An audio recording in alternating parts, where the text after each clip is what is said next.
They told me this dinner was about family unity, about one night where we could pretend everything was normal. But when the bill arrived for $3,000, I saw the trap for what it was. I had spent 33 years being the easy daughter, the wallet they opened whenever theirs ran dry. Not tonight. I placed exactly $65 on the white tablecloth, looked my mother in the eye, and decided to finally let them pay their own way. The wind coming off the harbor in February was distinct. It did not just make you cold, it found the gaps in your coat, the seams of your boots, and the cracks in your resolve. It was a wet, heavy grayness that settled into the bones of everyone who lived in Harbor Glen, Massachusetts. I stood on the loading dock of Larkwell Distribution, watching a forklift reverse with a pallet of industrial solvents, and pulled my scarf tighter. My phone buzzed in my pocket. I knew who it was before I looked. It was the third time in an hour. I checked the screen. Elaine, Mom. It was not an emergency. I knew what emergencies looked like in the Rivera family. Emergencies were frantic calls at 2 a.m. because Derek had been pulled over with an expired registration.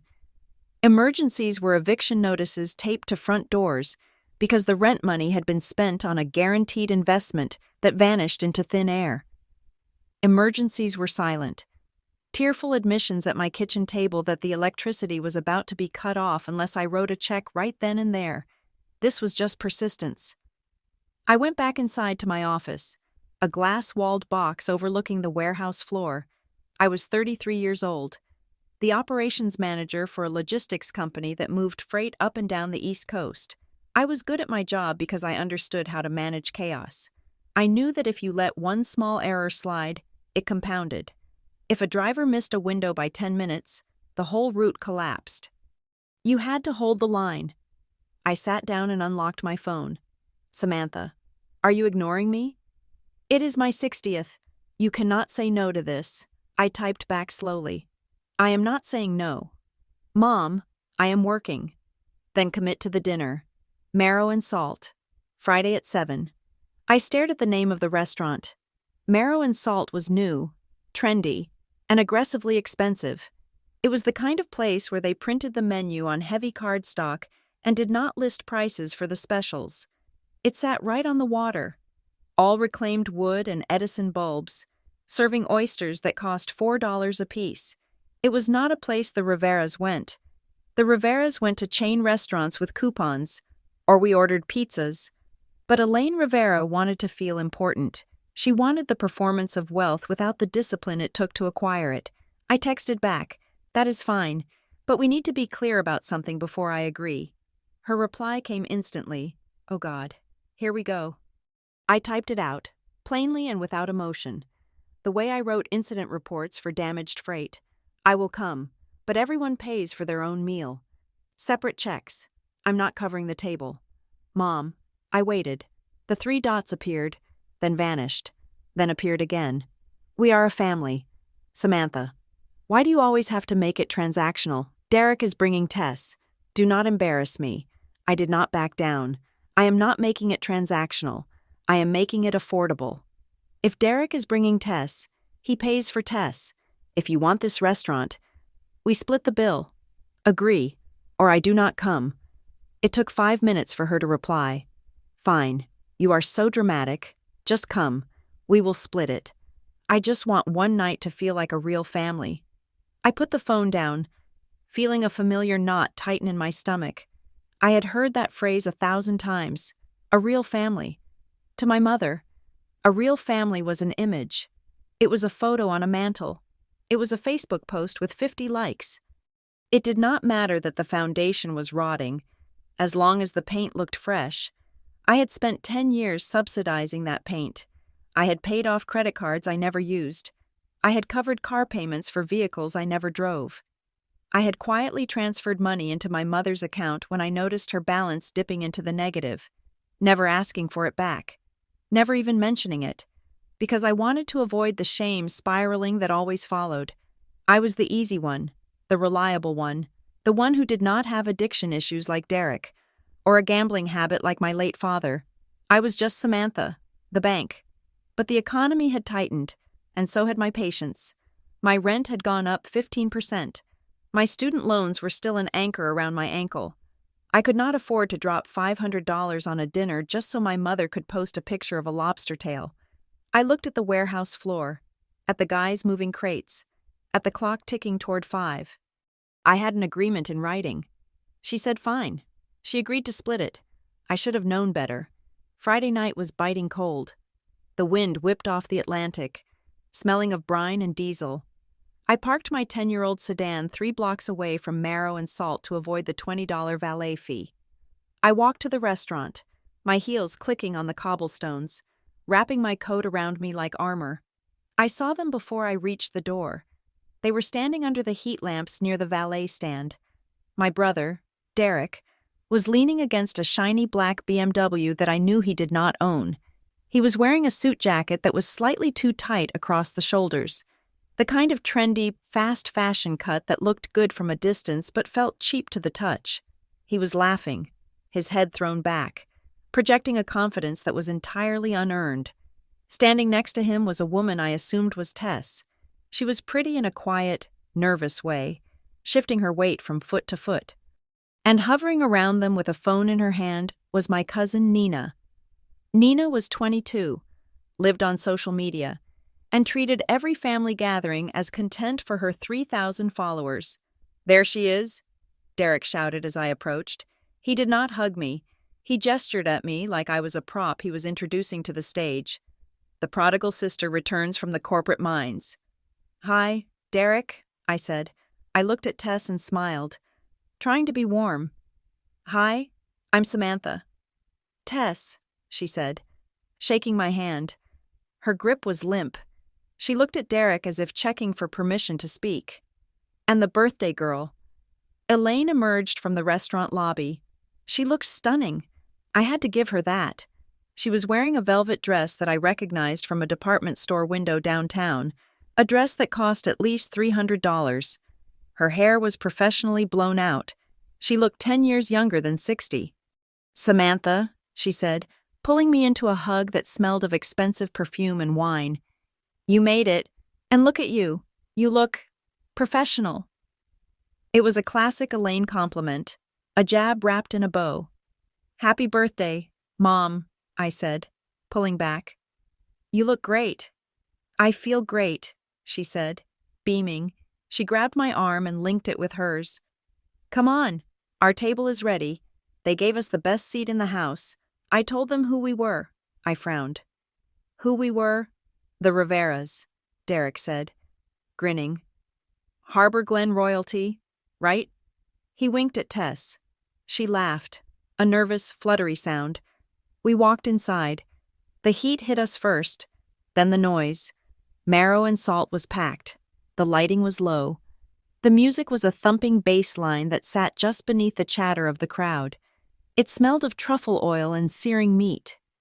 The hostess led us through the main dining room, past tables of people in tailored suits and cocktail dresses, to a semi-private alcove with a panoramic view of the dark harbor. It was a 6-top table set for 5. The tablecloth was thick, starched white linen. There were 3 wine glasses at every setting.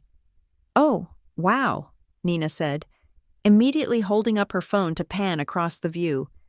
"This is a vibe, Aunt Elaine. Look here. Smile." Elaine posed, tilting her head, putting on the face she reserved for the public. "Living our best life," she chirped. I took the seat at the end of the table, closest to the waiter station. I wanted a clear view of the exit. "Let's get some drinks started," Derek announced as we sat. He didn't even look at the drink menu. "I'll have a bourbon. Make it a Blanton's. Double. Neat." My internal calculator clicked. That was a $30 drink. "I'll have the Pinot Grigio," Elaine said. "Actually, let's just get a bottle for the table." "Something nice. Surprise us," she told the waiter. "Mom," I said, keeping my voice low. "Remember, separate checks. I'm just having a glass of water to start." Derek laughed loudly. He looked at Tess. "See what I told you? She's the rich one, but she counts pennies like she's still in college. Relax. Sam, it's a celebration." "I am relaxed," I said, forcing a smile. I just have to drive. I'll have a cosmopolitan, Nina said, still looking at her phone screen. And for you, Miss? The waiter asked Tess. Oh, just an iced tea, Tess said. Nonsense, Derek said, reaching over to put his hand on her shoulder. It's a party. Get her the same as me. You have to try good bourbon, babe. I watched the waiter nod and walk away. I felt a prickle of unease on the back of my neck.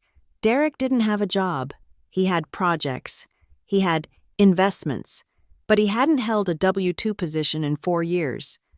So, Elaine said, clasping her hands, here we are, all together. This is all I wanted. It's a great spot, Mom, I said. Really nice. It is, she said. I deserve this. After everything with your father and the house, I just wanted one night where we didn't have to worry. The waiter returned with the drinks and the bottle of wine. He poured for Elaine and Nina. Derek took his bourbon and raised it. To Mom, the Queen. To Mom, we chorused. I took a sip of my water. Now, the waiter said, clasping his hands behind his back. Since you are celebrating a milestone tonight, the chef has prepared a special menu option, the Harbor Feast. It includes a seafood tower to start, followed by a course of Wagyu beef sliders, then the choice of our signature entrees, the dry-aged ribeye, the lobster thermidor, or the truffle risotto, and, of course, the dessert carousel. That sounds amazing, Elaine said, her eyes widening. It is our most popular experience, the waiter said. How much is it? I asked. Derek groaned. Sam, seriously, I'm just asking, I said. The waiter looked at me, his expression smooth and practiced. It is a prix-fixe experience. We usually serve it for the entire table to ensure the timing of the courses remains synchronized. He didn't answer the question. We'll take it, Derek said, slamming his hand on the table jovially. Do it. Bring it all out. Derek, I said sharply. I didn't agree to that. I'm just going to order the roasted chicken. You can't order the chicken if we're doing the feast, Nina said, looking up from her phone. It messes up the service. They bring it all out on big platters. It's family style. Mostly. It's fine, Samantha, Elaine said, her voice dropping to that dangerous, disappointed register. Don't ruin the flow. We're doing the feast. It's my birthday. I'm paying for my share, I reminded her. If this feast is expensive, it's fine, Derek snapped. God, you're depressing. I've got it covered if you're so broke. I'll pick up the slack. Just eat the damn food. I looked at him. I looked at the waiter, who was hovering with his pen poised. Fine, I said. But I am paying for myself. Separately. Yes, separate checks. We heard you, Derek said, waving the waiter away. Bring the food, my good man. The trap had been set, though I didn't realize how deep the teeth were until the food started coming. It was obscene. First came the seafood towers, 2 of them. Tiered silver platters stacked with crushed ice, massive shrimp, oysters, crab claws, and whole lobsters split down the middle. For the table, Elaine cheered, clapping her hands. Nina stood up to film the towers from different angles. Wait, nobody touch it yet. The lighting is better from this side. Derek started eating like a starving man. He wasn't savoring it. He was demolishing it. He ordered another bourbon, then a third. I ate 2 shrimp and a small piece of crab. I felt sick. Not from the food, but from the math happening in my head. 2 towers like this. That was easily $300 right there. Then came the Wagyu sliders, then the entrees. The table was groaning under the weight of the plates. Derek ordered a bottle of red wine that the sommelier brought out with white gloves. I saw the label. It was a vintage Cabernet. Derek, I whispered when the waiter left, that wine is $200 a bottle. It's good for the heart, he said, his mouth full of steak. He poured a glass for Tess, who had barely touched her food. Drink up, babe. This is the good life. I looked at Elaine. She was laughing at something Nina showed her on the phone. She was eating lobster dipped in butter. grease shining on her chin. She looked happy. She looked like she didn't have a care in the world. For a second, I felt a pang of guilt. Maybe I was being too hard on them. Maybe Derek actually had come into some money. Maybe his crypto thing, or whatever he was doing, had actually paid out. Mom looked so radiant. Maybe it was worth it to just shut up and eat. But then I saw the way Derek looked at the waiter when he ordered the fourth bourbon. He didn't look like a man who could pay. He looked like a man who was trying to get as much as he could before the lights came on. He ordered the dessert tower, a literal tower of pastries, sparklers sizzling from the top. The whole restaurant turned to look. The staff came over and sang "Happy Birthday." Elaine pretended to be surprised, hand over her heart, wiping away a tear. "I love you all so much," she said. "This is perfect." The coffee came. The music slowed down. The restaurant began to clear out. Then, the check came. The waiter placed the black leather folder in the center of the table. It sat there for a long moment. Derek leaned back in his chair, picking his teeth with a toothpick. Elaine sipped the last of her wine. Nina was editing her video. Nobody moved. I waited. I had stated my terms. I had my cash ready in my purse. "Well," Elaine said brightly, patting her lips with her napkin, "that was wonderful. Derek, honey, are you getting this? Or are we doing the card roulette?" "Actually," Derek said, patting his pockets. He frowned. He patted the other pocket. "That's weird." My stomach dropped. "What?" Tess asked, looking panicked. "My wallet," Derek said. He stood up, checking his back pockets. "I must have left it in the car. Or the other jacket. Shoot." He looked at me. "Sam, you got this. Right. I'll Venmo you." "No," I said. My voice was quiet but steady. "I told you. Separate checks." "I don't have my wallet." "Sam," Derek said, his voice rising. "What do you want me to do?" "Wash dishes." "Use your phone," I said. "You have Apple Pay." "My bank locked my card this morning," he said quickly. Too quickly. "Some fraud alert. I can't unlock it until Monday." "Huh?" I looked at Elaine. Elaine laughed nervously. She picked up her clutch. She opened it, rummaged around, and pulled out a tube of lipstick and a compact mirror. "Oh, silly me. I changed bags to match the dress. I don't have my wallet either. I just assumed." She trailed off. She looked at me. They all looked at me. The silence at the table was heavy, suffocating.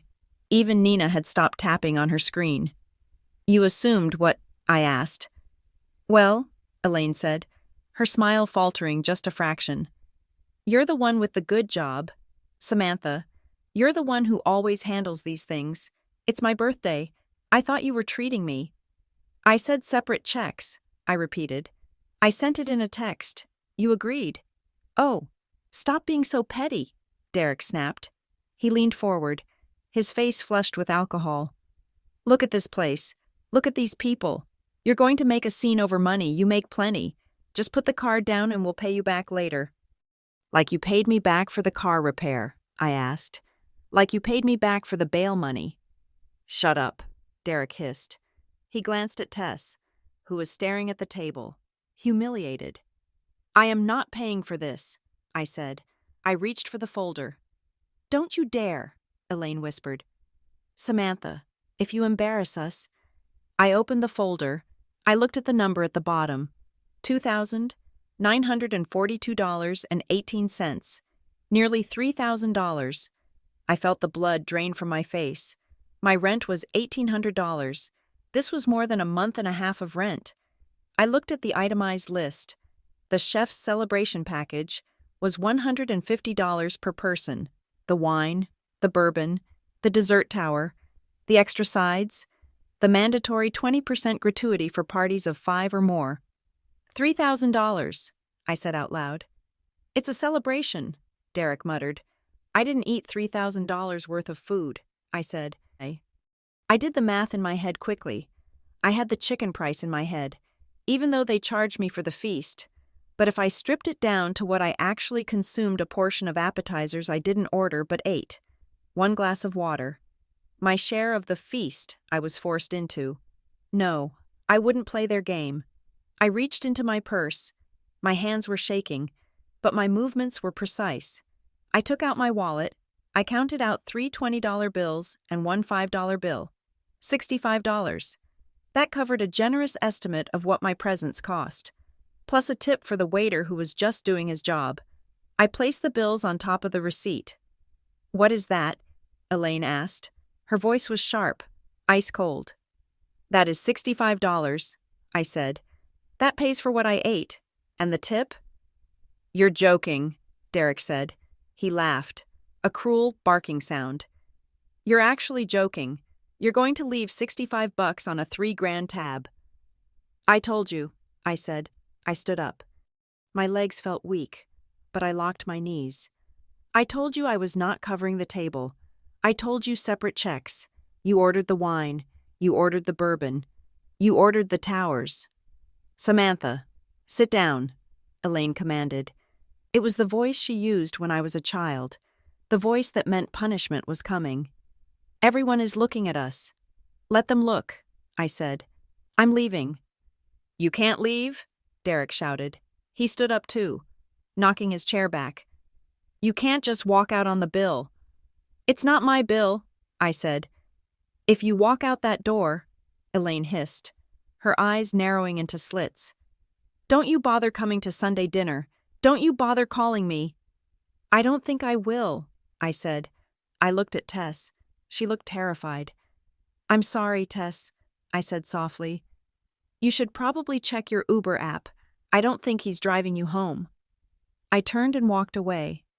"Samantha," Elaine screamed after me. "Samantha Marie Rivera." I kept walking. I walked past the hostess stand. I walked past the valet. I walked out into the freezing wind of the harbor.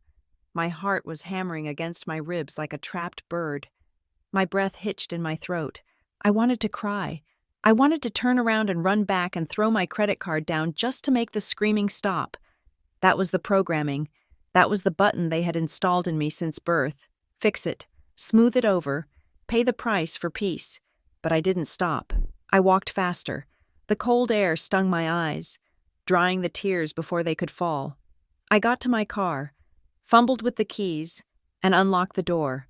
I got in and locked it immediately. I sat there in the dark, shivering, waiting for my phone to blow up. I didn't have to wait long. As I drove home, the notifications started pinging, one after another, a constant stream of vibration against the passenger seat. I didn't look at them until I was inside my apartment, the door bolted, the lights off. I sat on my couch in my coat and opened my phone. The family group chat, Rivera Family Fun, was a war zone. "Derek, I can't believe you. You actually left us there." The manager threatened to call the cops. "Derek, I had to call Aunt Marcy to bail us out. Mom is crying in the car." "You are sick. You are actually sick." Nina image attached. I clicked the image. It was a screenshot of the receipt with my $65 sitting on top of it. Then I saw the notification from Instagram. Nina had tagged me. I opened the app. It was a photo of the bill, captioned, "When your successful cousin ditches the family with a $3,000 tab on your grandma's birthday. Deadbeat family drama." Wow. The comments were already rolling in from her friends and our distant relatives. "OMG, that's awful. Who does that?" So disrespectful. My chest tightened. They were spinning it. They were already controlling the narrative. I was the villain. I was the rich, cold-hearted sister who ate lobster and ran out on the check. I took a deep breath. I needed to respond. I needed to put the truth on record. I went back to the group chat. I typed slowly, my fingers stiff. "Samantha." I stated clearly beforehand that we were doing separate checks. I have the text to prove it. I paid for exactly what I consumed. You ordered thousands of dollars of alcohol and food, knowing you didn't have the money. Expecting me to cover you without asking, I am not doing it anymore. I hit send. I watched the read receipts appear. Then, a bubble from Elaine. "Elaine, I didn't raise you to be this kind of woman." I stared at the words. They blurred on the screen. This kind of woman, the kind who had boundaries, the kind who refused to be used, the kind who finally said no. I turned off my phone. I sat in the dark, listening to the wind howl outside, and for the first time in my life, I realized that losing my family might be the only way to save myself. But as I closed my eyes, I didn't know that the bill was just the beginning. I didn't know that while I was driving home, Derek had stayed behind with the manager. I didn't know that a pen was moving across a receipt, forging a signature that looked a lot like mine. I thought I had escaped with a $65 loss. I was wrong. The next morning, the silence in my apartment felt heavy. It was Saturday. Usually, I would be up early, running errands, maybe stopping by my mom's house to fix something or drop off groceries. Today, I stayed in bed until 10. I made coffee. I avoided my phone. When I finally turned it back on, the barrage had shifted. It wasn't just the group chat anymore. There was a voicemail from Aunt Marcy. "Samantha," her voice was shrill, breathless. "I just got off the phone with your mother. I had to wire money to that restaurant last night. $500. Samantha." That was my bingo money. "Your mother is a wreck. She says the police were involved. Call me back immediately." Police, I frowned. Why would the police be involved if Marcy wired money, or if Derek worked out a payment plan? I opened my banking app, just to check.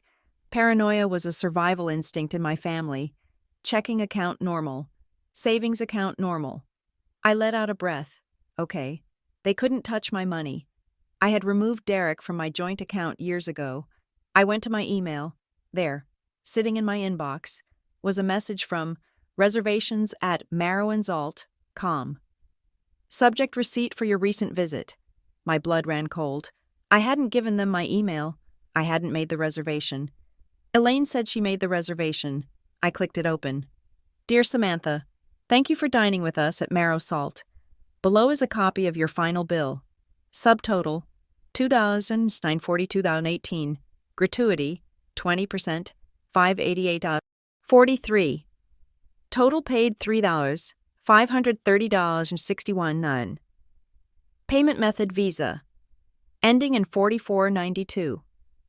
I stared at the screen. Visa ending in 4492. That wasn't my card. I didn't have a card ending in 4492. I scrolled down, signature on file, and there, at the bottom of the digital receipt, was a scrawl. It was jagged, hasty. It looked like someone had tried to write Rivera, but their hand had slipped. I felt a wave of nausea. They hadn't just stuck me with the bill socially. They had used my name. They had put the reservation under my email. How did they even get into my email? And they had used a credit card linked to my name. But it wasn't my card. I grabbed my purse and dumped it out on the counter. Debit card. Credit card. Ending in 8810. Corporate card. I called the number on the back of my actual credit card. "Thank you for calling," the automated voice said. "Please say your reason for calling." "Fraud," I said. "Identity theft." One moment, I waited on hold, pacing my small kitchen. My hands were shaking again. "This is Kevin in fraud prevention. Can I have your full name?" "Samantha Rivera." "Okay, Ms. Rivera. I see you're calling about the alert on your account." "What alert?" I asked. "We flagged a transaction last night at Marrow and Salt for $3,500. It was keyed in manually." "I didn't make that transaction," I said. "Wait, you said keyed in on which card?" "On the new Platinum Visa issued yesterday," Kevin said. I froze. "I didn't apply for a new visa." "It was opened online yesterday morning," Kevin said, his voice taking on a professional, wary tone. "Instant approval. The digital card number was added to a mobile wallet." "I didn't open it," I whispered. "The application used your social security number, your date of birth, and your mother's maiden name for security verification," Kevin said. My mother's maiden name, Elaine. I sank onto the kitchen floor. The cold tile seeped through my pajama pants. They didn't just order dinner, they stole my identity to pay for it. "Ms. Rivera," Kevin asked, "are you still there?" "Yes," I said. My voice sounded hollow. "Close it. Close everything. It wasn't me." "I'll have to mark this as fraud," Kevin said. "You'll need to file a police report for us to dispute the charges fully since the personal data used was accurate. Do you want to proceed? A police report. If I filed a police report, I was reporting my brother, or my mother. I closed my eyes. I saw Elaine's text again. I didn't raise you to be this kind of woman. No, she didn't. She raised a victim. She raised a wallet. She raised a scapegoat, but she hadn't raised a fool. Yes, I said to Kevin. I want to proceed. Mark it as fraud. Understood. We are freezing the account now. I hung up. I sat on the floor, looking at the email receipt on my phone. This wasn't a family dispute anymore. This was a crime scene, and I was the only witness who was willing to speak.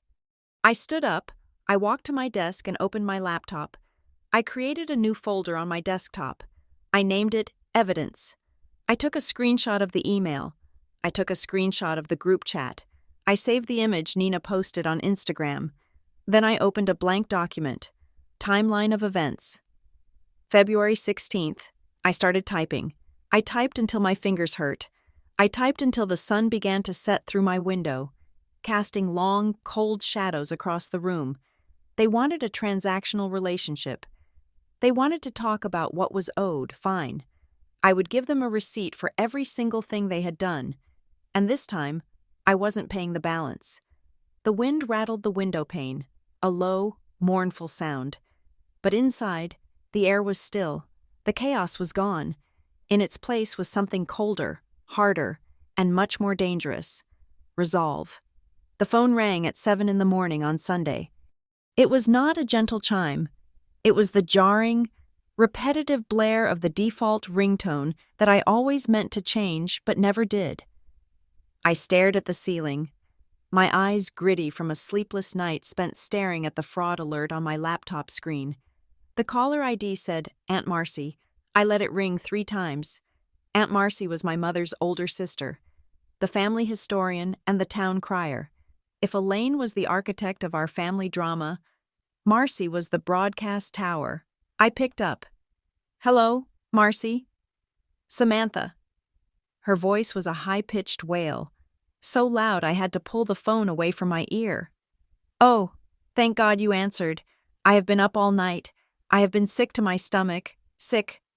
Calm down, Marcy, I said, swinging my legs out of bed. What is going on? You know exactly what is going on, she cried.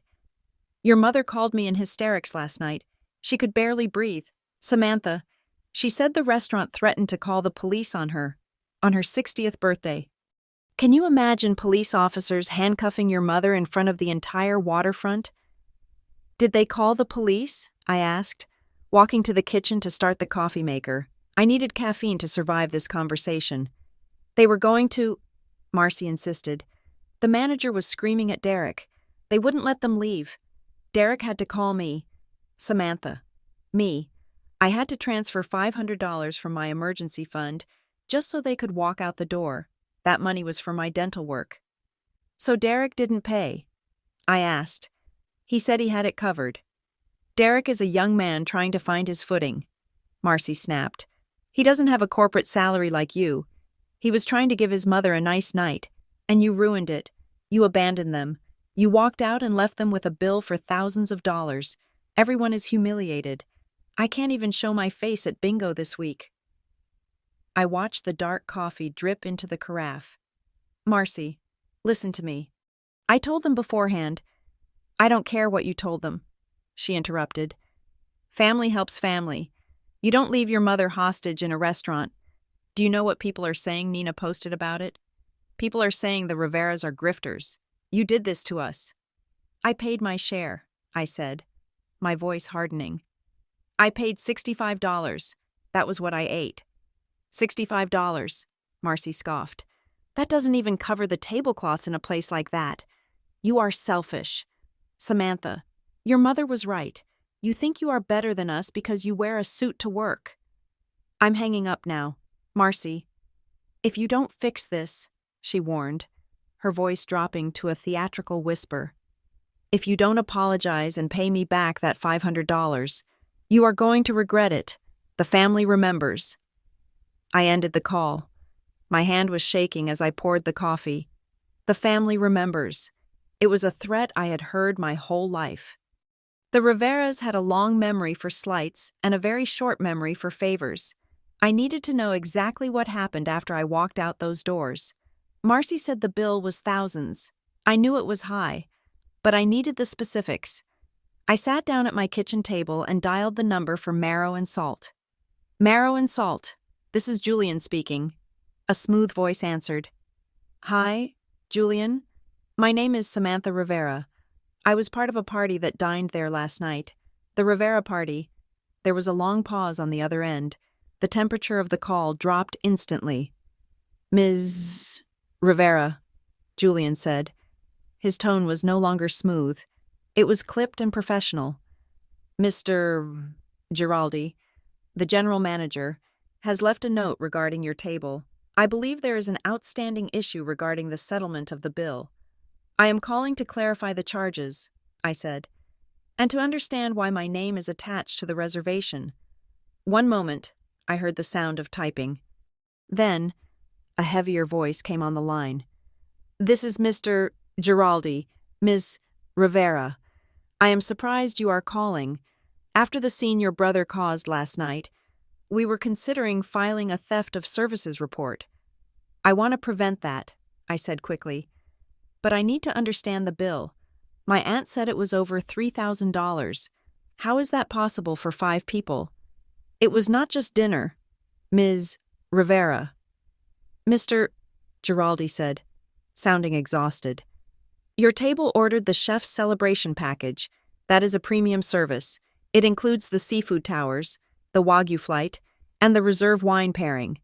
That package alone is $150 per head, plus the bottles of Blanton's bourbon, plus the dessert tower your brother insisted on at the last minute.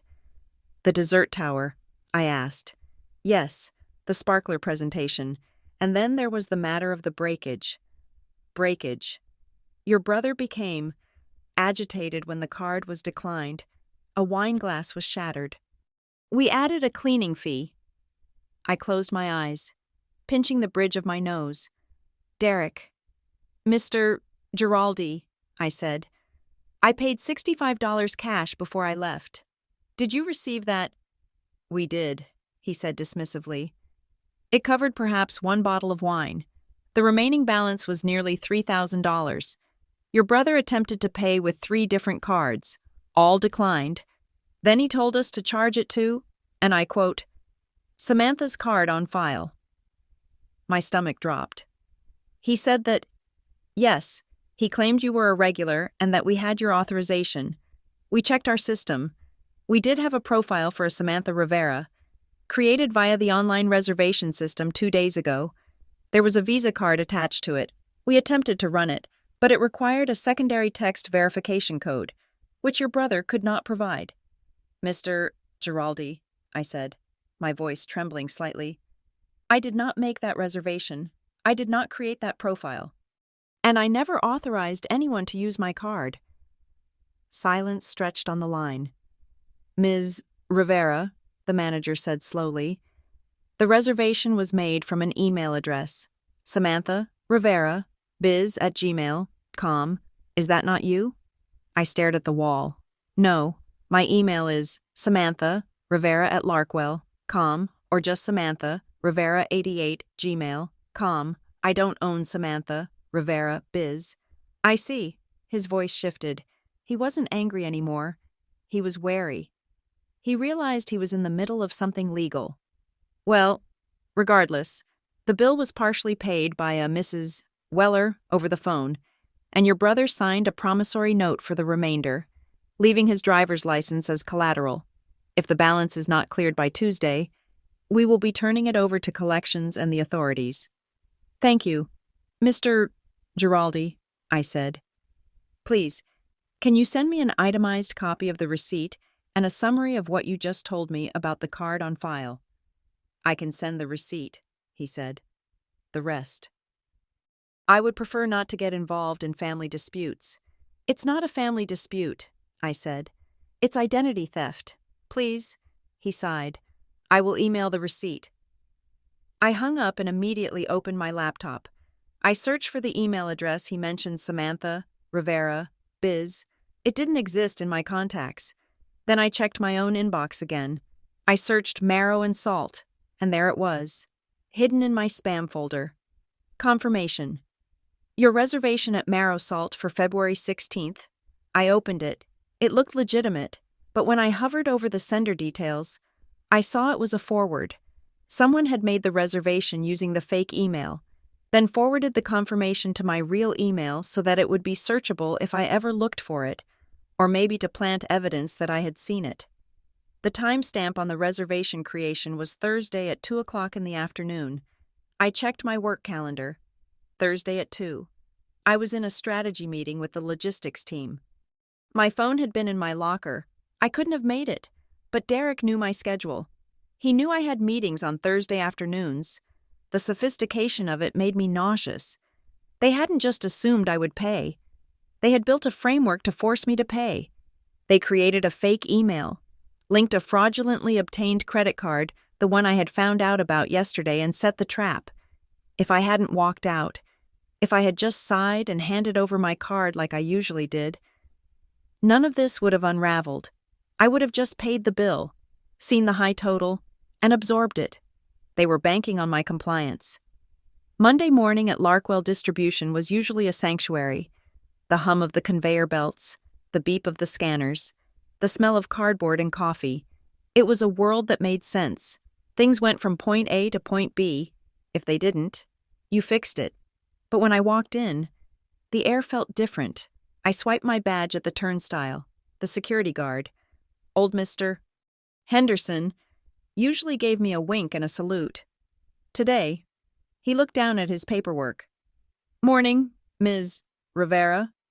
"Morning, Art," I said. I walked to the elevator. 2 account executives were waiting. When they saw me, they stopped talking mid-sentence.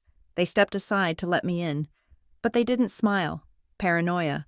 I told myself, "You're just sensitive because you haven't slept." I got to my desk and logged in. I had 40 emails. Routine stuff. I started clearing them, trying to lose myself in the rhythm of work. "Hey, Sam?" I looked up. Jenna Klein was standing in my doorway. Jenna was one of the few people at work I considered a friend. We grabbed lunch sometimes. We complained about the upper management. She was a good person, but she loved gossip. "Hey, Jenna," I said, forcing a smile. "How was your weekend?" She didn't come in and sit down like she usually did. She leaned against the door frame, hugging a file folder to her chest. "It was okay," she said. She hesitated. "Listen, is everything okay with your family?" My fingers froze on the keyboard. "Why do you ask?" Jenna bit her lip. "Okay, look, I shouldn't repeat this, but I think you need to know. There's a rumor going around. From the sales floor." "What kind of rumor?" "Someone, I think it was one of the new guys in logistics, who knows your brother was telling people in the break room that you went out for a big fancy dinner with your sick mother and then stuck her with the bill. He said you literally ran out the back door and left your mom washing dishes." "Washing dishes?" I repeated. It was so absurd I almost laughed. "Jenna, my mother is not washing dishes at Marrow and Salt." "I know. It sounds crazy," Jenna said quickly. "But the way he was telling it, he said you're in financial trouble, that you're leveraging family assets. He said people should be careful lending you money." I felt the blood drain from my face. "Who said this? Which guy?" "I don't know his name." "Tall guy, buzz cut, friends with Derek, I guess." "Derek. He was poisoning the well. He knew I prided myself on my professional reputation. Larkwell was the one place where I wasn't just Elaine's daughter or Derek's sister. I was a manager. I was respected." "It's not true, Jenna," I said firmly. "I paid my share. My family ran up a $3,000 tab without my consent. It's complicated." Jenna nodded, but her eyes darted away. "Right. No, totally. Families are crazy.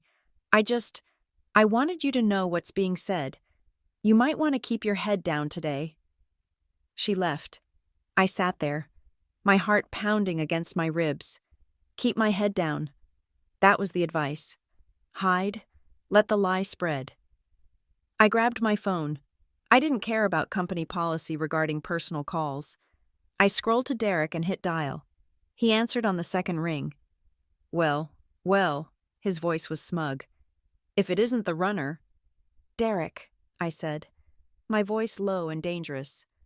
I know about the card on file.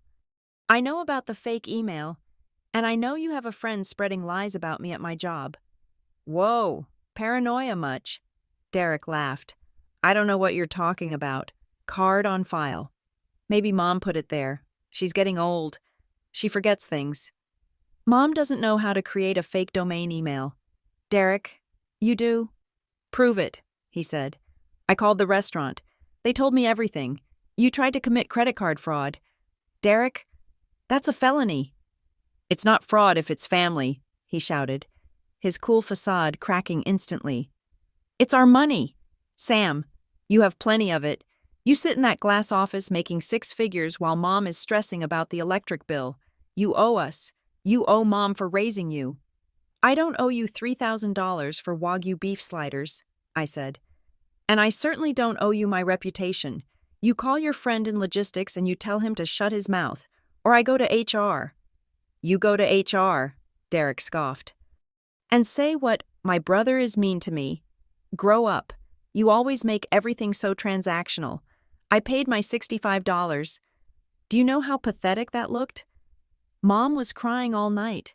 She deserves better than a daughter who treats her like a line item in a spreadsheet. She deserves a son who doesn't steal from her, I shot back. I didn't steal, he yelled. I was going to pay it back. I have a deal coming through next week. Colton said the funds are clearing Tuesday.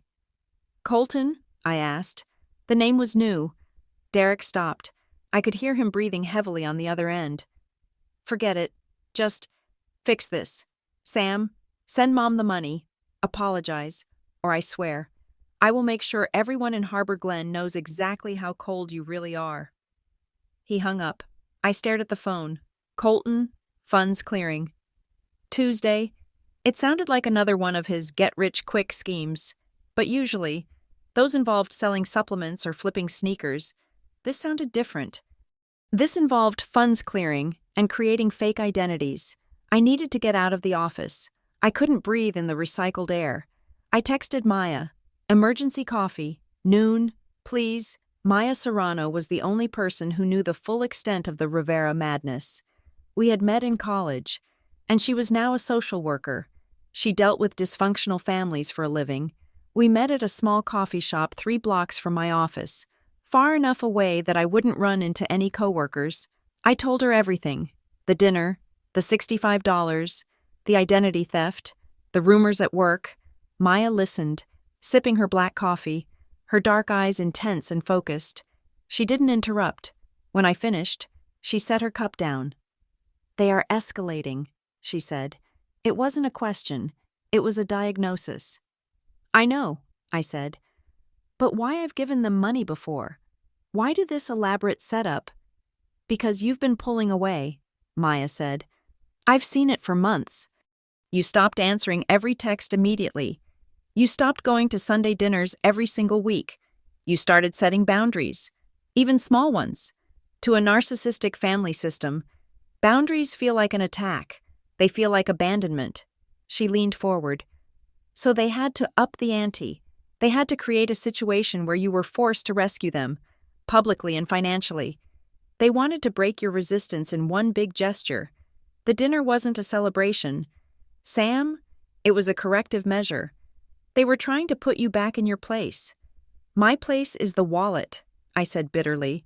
Your place is the villain, Maya corrected. If you pay, you're the wallet. If you don't pay, you're the villain. Either way, they control the narrative. Look at what they're doing now. They're punishing you for refusing the role, the rumors, the guilt trips from Marcy, the identity theft. It's all punishment.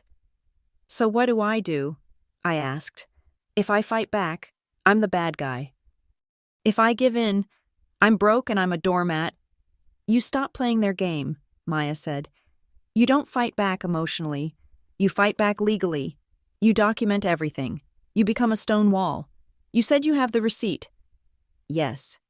Get the manager's statement in writing. Not just over the phone.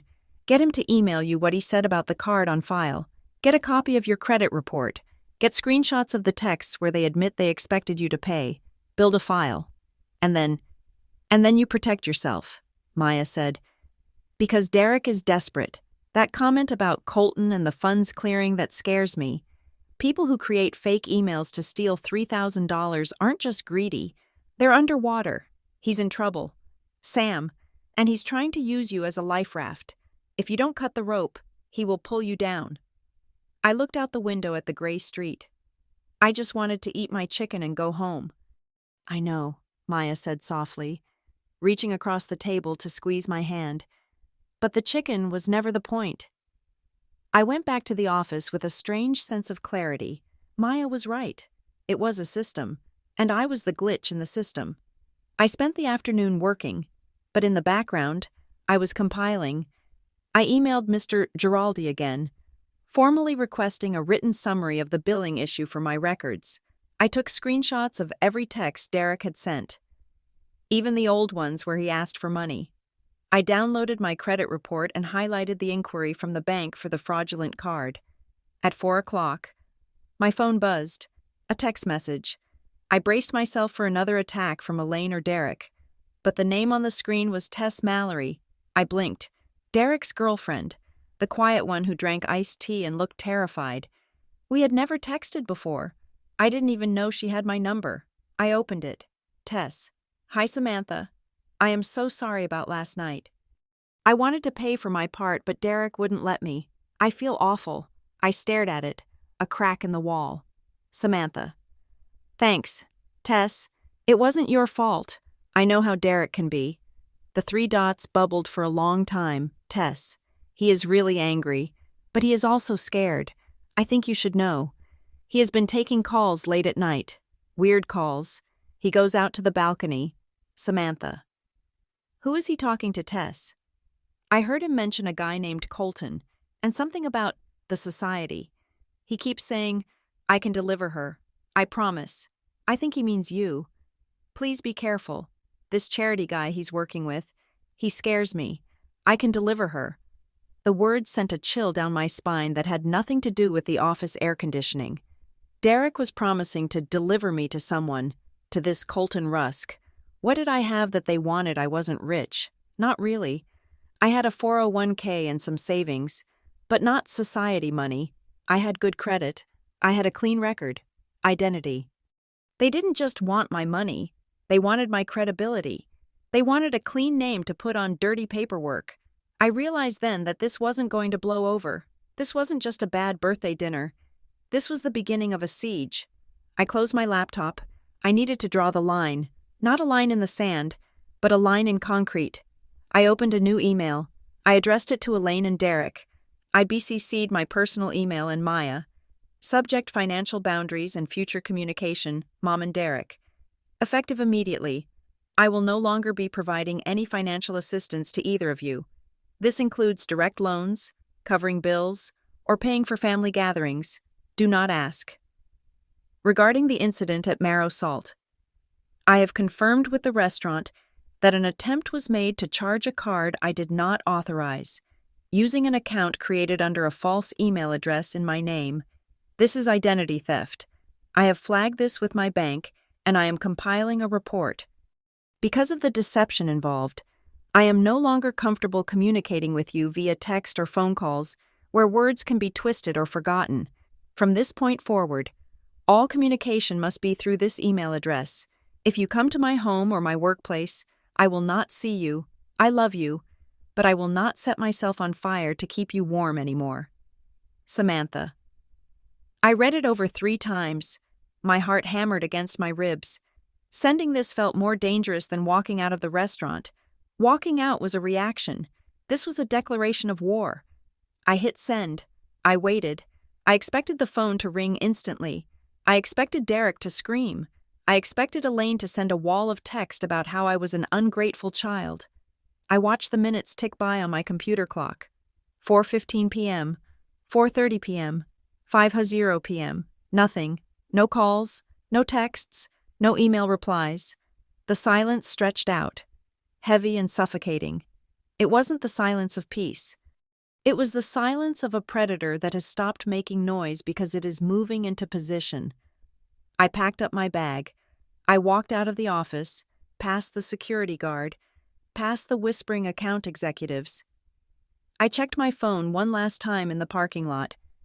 Still nothing. Elaine's silence felt louder than any insult she could have thrown. It meant they were done arguing. They were done trying to guilt me back into the fold. They were planning. I got into my car and locked the doors.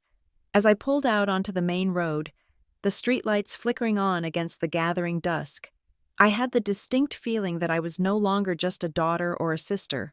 I was a target. The letter arrived on a Tuesday, mixed in with a stack of grocery circulars and a pre-approved credit card offer. It looked innocuous at first glance. The envelope was standard white business stationery, windowed, with a return address in a neighboring town called Oakhaven. Briarstone Recovery Network. I stood in the foyer of my apartment building, the metal mailbox door hanging open, and felt a prickle of unease. I did not have debts in Oakhaven. My student loans were federal. My car was paid off. My credit cards were current. I took the elevator up to the 4th floor, the paper burning a hole in my hand, inside my apartment. I didn't even take off my coat before ripping it open. Dear Ms. Rivera, this letter serves as a formal notice regarding the delinquent status of the surety bond you co-signed on behalf of Elaine Rivera. As the guarantor listed on the financial support documentation filed with our partner agency, you are liable for the outstanding balance of $12,000. Please contact us immediately to arrange a payment schedule. Failure to respond will result in the acceleration of the debt and potential legal action. I read the paragraph 3 times. Surety bond, guarantor, $12,000. The room seemed to tilt. I reached out and grabbed the edge of my kitchen counter to steady myself. I had never co-signed a bond. I had never signed any financial support documentation for my mother. The last time I put my name on anything for her was a lease agreement 6 years ago, which had long since expired. I walked to my laptop, my boots still on, tracking slush onto the rug. I didn't care. I logged into the credit monitoring service I had signed up for the day after the restaurant disaster. I had been checking it every morning, but this letter was dated 4 days ago. I pulled the full report. I scrolled past my student loans, past my main credit card, and there it was. Crestline Cooperative Bank status. Open date opened. February 14th. Credit limit, $15,000. Balance, $12. $450. My breath hissed out between my teeth. February 14th, 2 days before the birthday dinner, 2 days before I walked out of Marrow and Salt. They had opened a line of credit in my name before the meal even happened. I clicked on the details. I needed to see how they did it. I needed to see the application data. The credit bureau provided a summary of the address on file for the account. Samantha Rivera, 1424, Harbor View Lane, Harbor Glen. M.A. I stared at the screen. My address was 1424 Harbor View Lane. They had spelled it Harbor with a U. It was a small difference, a typo, but to a database, it was a different string of characters. It was distinct enough to bypass the immediate address match conflict that might have flagged the application, but close enough that the mail carrier, who knew my route, would still deliver the card to my box. Except I never got the card. I realized then that Derek had been stopping by a lot the week before the birthday. He had come over to borrow my vacuum. He had dropped off a bag of old clothes he said he was donating. He had been in my lobby. He had access to my mailbox key, which I kept in the ceramic bowl by the door, a habit I had never thought to break because who steals mail from their own sister? He had opened the account, waited for the card, fished it out of my mailbox, and left me with the debt. The misspelled address wasn't a mistake. It was a strategy. I closed the laptop. I didn't scream. I didn't cry. I felt a cold, hard stone settle in the center of my chest. This wasn't just my brother being a screw-up. This wasn't just my mother being entitled. This was predation. They were harvesting me. It is called familial identity fraud, Hannah Price said. She sat behind a large mahogany desk that seemed too big for the small, cluttered office, but her eyes were sharp and unblinking. And it is more common than you think, but that does not make it any less brutal. I had found Hannah through a referral from my company's legal department. She was a specialist in financial abuse and fraud. She wasn't cheap, $300 an hour, but I couldn't afford to be cheap anymore. I sat in the leather chair opposite her, my hands clasped tightly in my lap. I had brought everything: the Briarstone letter, the credit report, the screenshots of the texts, the receipt from the restaurant. "So what do I do?" I asked. "Do I just call the police?" Hannah leaned back, tapping a pen against her chin. "You can, and eventually, you will likely have to, but the police in towns like Harbor Glen tend to view this as a civil matter.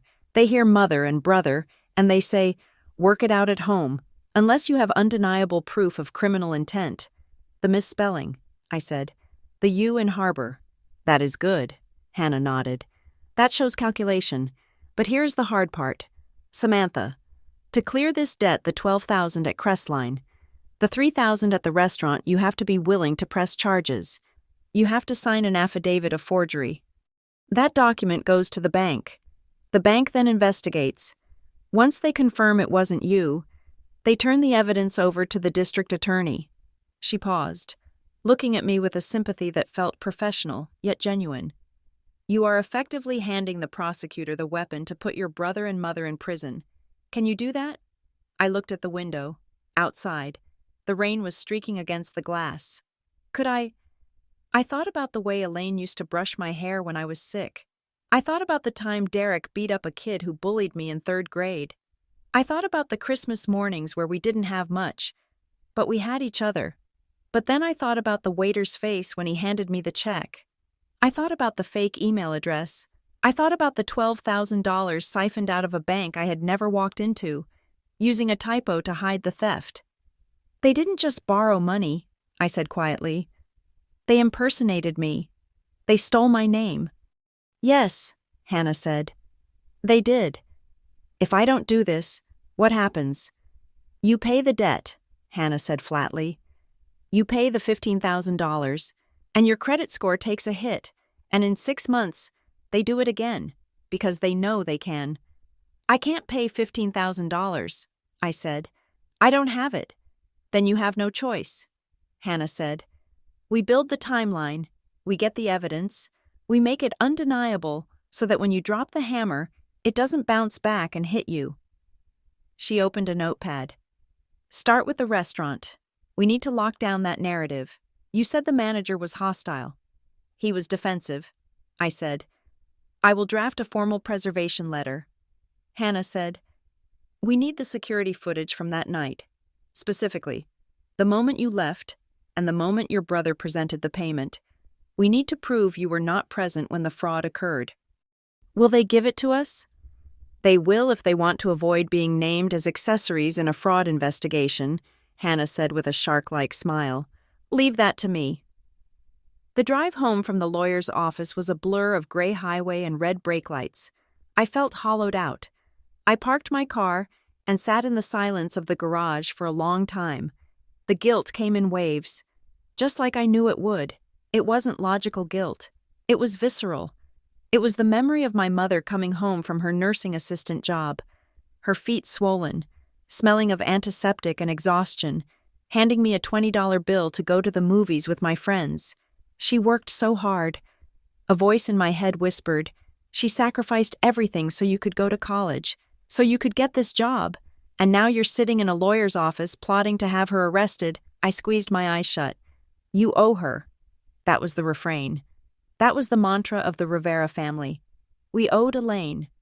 We owed her for the labor of raising us. We owed her for the suffering she endured when Dad left. We owed her our autonomy, our finances, our futures. But then, another image pushed through the guilt. I saw the table at Marrow and Salt. I saw the way Derek looked at me when he ordered the bourbon, a look of pure, unadulterated entitlement. I saw the way Elaine checked her makeup while I was paying my $65, refusing to make eye contact, refusing to acknowledge the humiliation she had orchestrated. They didn't look at me like a daughter or a sister that night. They looked at me like a resource, like a vein of ore to be mined until it collapsed. I opened my eyes. No, I said to the empty car. I don't owe you this. I got out of the car and walked to the elevator. I had work to do. I spent the next 2 days in a state of hypervigilance. I checked my credit report 3 times a day. I changed all my passwords: banking, email, social media. I enabled 2-factor authentication on everything. On Thursday, I received an email from Hannah. Subject: marrow salt update attached is the written statement from the general manager, Mr. Giraldi. He has also agreed to preserve the footage from February 16th. Read the highlighted section. I opened the attachment. It was a scanned PDF on the restaurant's letterhead. Mr. Rivera became verbally abusive when his personal cards were declined. He stated repeatedly, "Just use my sister's card. She is good for it." When informed that the card on file required a verification code, Mr. Rivera attempted to call a number he claimed belonged to Samantha Rivera, but no one answered. He then physically blocked the server from clearing the table, insisting that the bill would be settled by the corporate account. Physically blocked the server. My brother, the tough guy, bullying a 20-year-old waiter because his scam didn't work. I saved the document to my evidence folder. That evening, I was in my kitchen making tea when the buzzer for the front door rang. I froze. I wasn't expecting anyone. I walked to the intercom by the door. "Who is it?" "Delivery," a voice mumbled. I hadn't ordered anything, but sometimes neighbors buzz the wrong apartment. I checked the small video monitor that connected to the lobby camera. It wasn't a delivery driver. It was Derek, and standing slightly behind him, wearing a heavy wool coat and looking tragic, was Elaine. My heart slammed against my ribs. They were here. They had crossed the line from digital harassment to physical presence. "I know it is you, Derek," I said, my voice steady despite the shaking in my hands. "I am not letting you in." Derek looked up at the camera. He wasn't smiling. "Open the door." "Sam, Mom is freezing. We need to talk." "Send me an email," I said. "I told you. Written communication only." "Don't be a psycho," Derek snapped. "We are family. We are not emailing you. Mom wants to see you. She's worried about you." Elaine stepped forward. She looked up at the camera, her eyes large and watery. She pressed a tissue to her nose. "Samantha," she wailed, her voice tinny through the speaker. "Please, I just want to hug you. I just want to make this right. How can you leave me out here in the cold?" It was a performance. I knew it was a performance because I had seen it 1,000 times. This was the Suffering Mother Act. Act 1. "I am not opening the door," I repeated. "Go home." "We are not leaving until you talk to us," Derek shouted. He pounded his fist against the metal panel. "You think you can just send some high and mighty email and cut us off after everything we did for you?" "You stole my identity, Derek," I said. "You opened a credit line in my name. I know about Crestline." There was a silence on the other end. A sharp, stunned silence. Derek stepped closer to the lens, his face distorted in the fisheye view. He looked dangerous.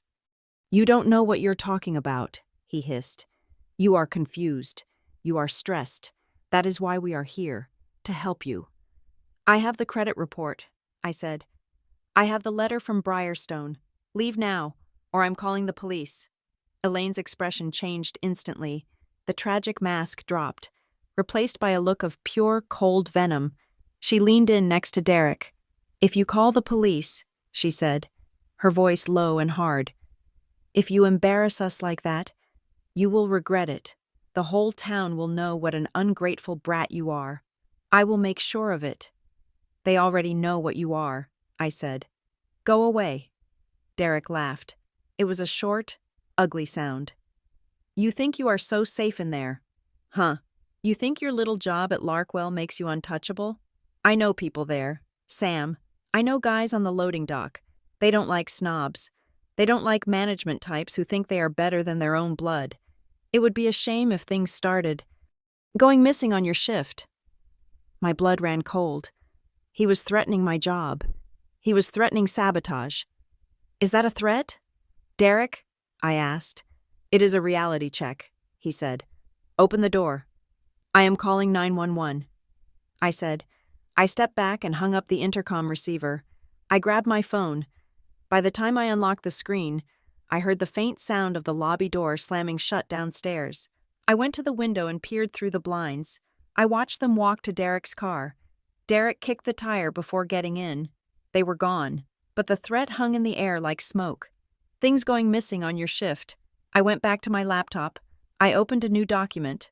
Incident report. February 20th, 7:45 p.m. Derek and Elaine Rivera attempted to gain entry. Derek threatened sabotage at my workplace. I typed it out. Every word. I felt like a stenographer at my own funeral. The next day at work, I was a ghost. I walked the warehouse floor, checking manifests, my eyes darting to every face. Is it him? Is he the one Derek knows I saw a guy on the forklift? Mikey? A 20-year veteran, drop a pallet a little too hard. I flinched. I was living in a state of siege. At 2 o'clock, my cell phone rang. An unknown number. I let it go to voicemail. Then it rang again. Same number. I picked it up, expecting a creditor. This is Samantha. Samantha. This is Pastor Glenn Ward, from Grace Community. I exhaled. Pastor Ward. He had been the pastor at my mother's church for 10 years. A round, jovial man who always smelled of peppermint and old hymnals. Oh, I said. Hello, Pastor. I hope I'm not disturbing you at work.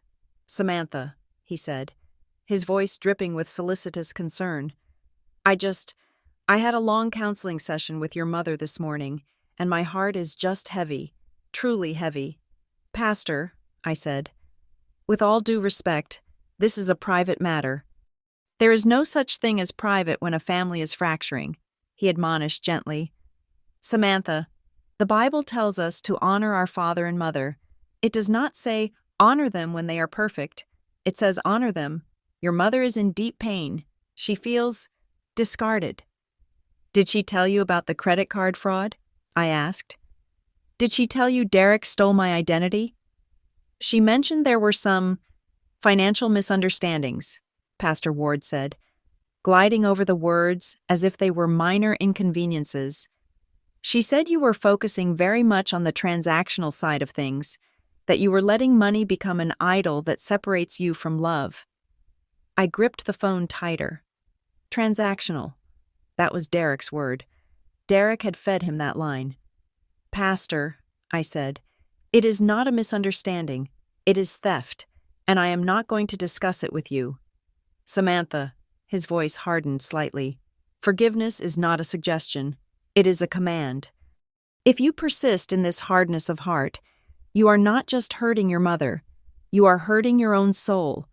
Do not become the villain in your own story just because you are holding on to a few dollars. A few dollars? I laughed.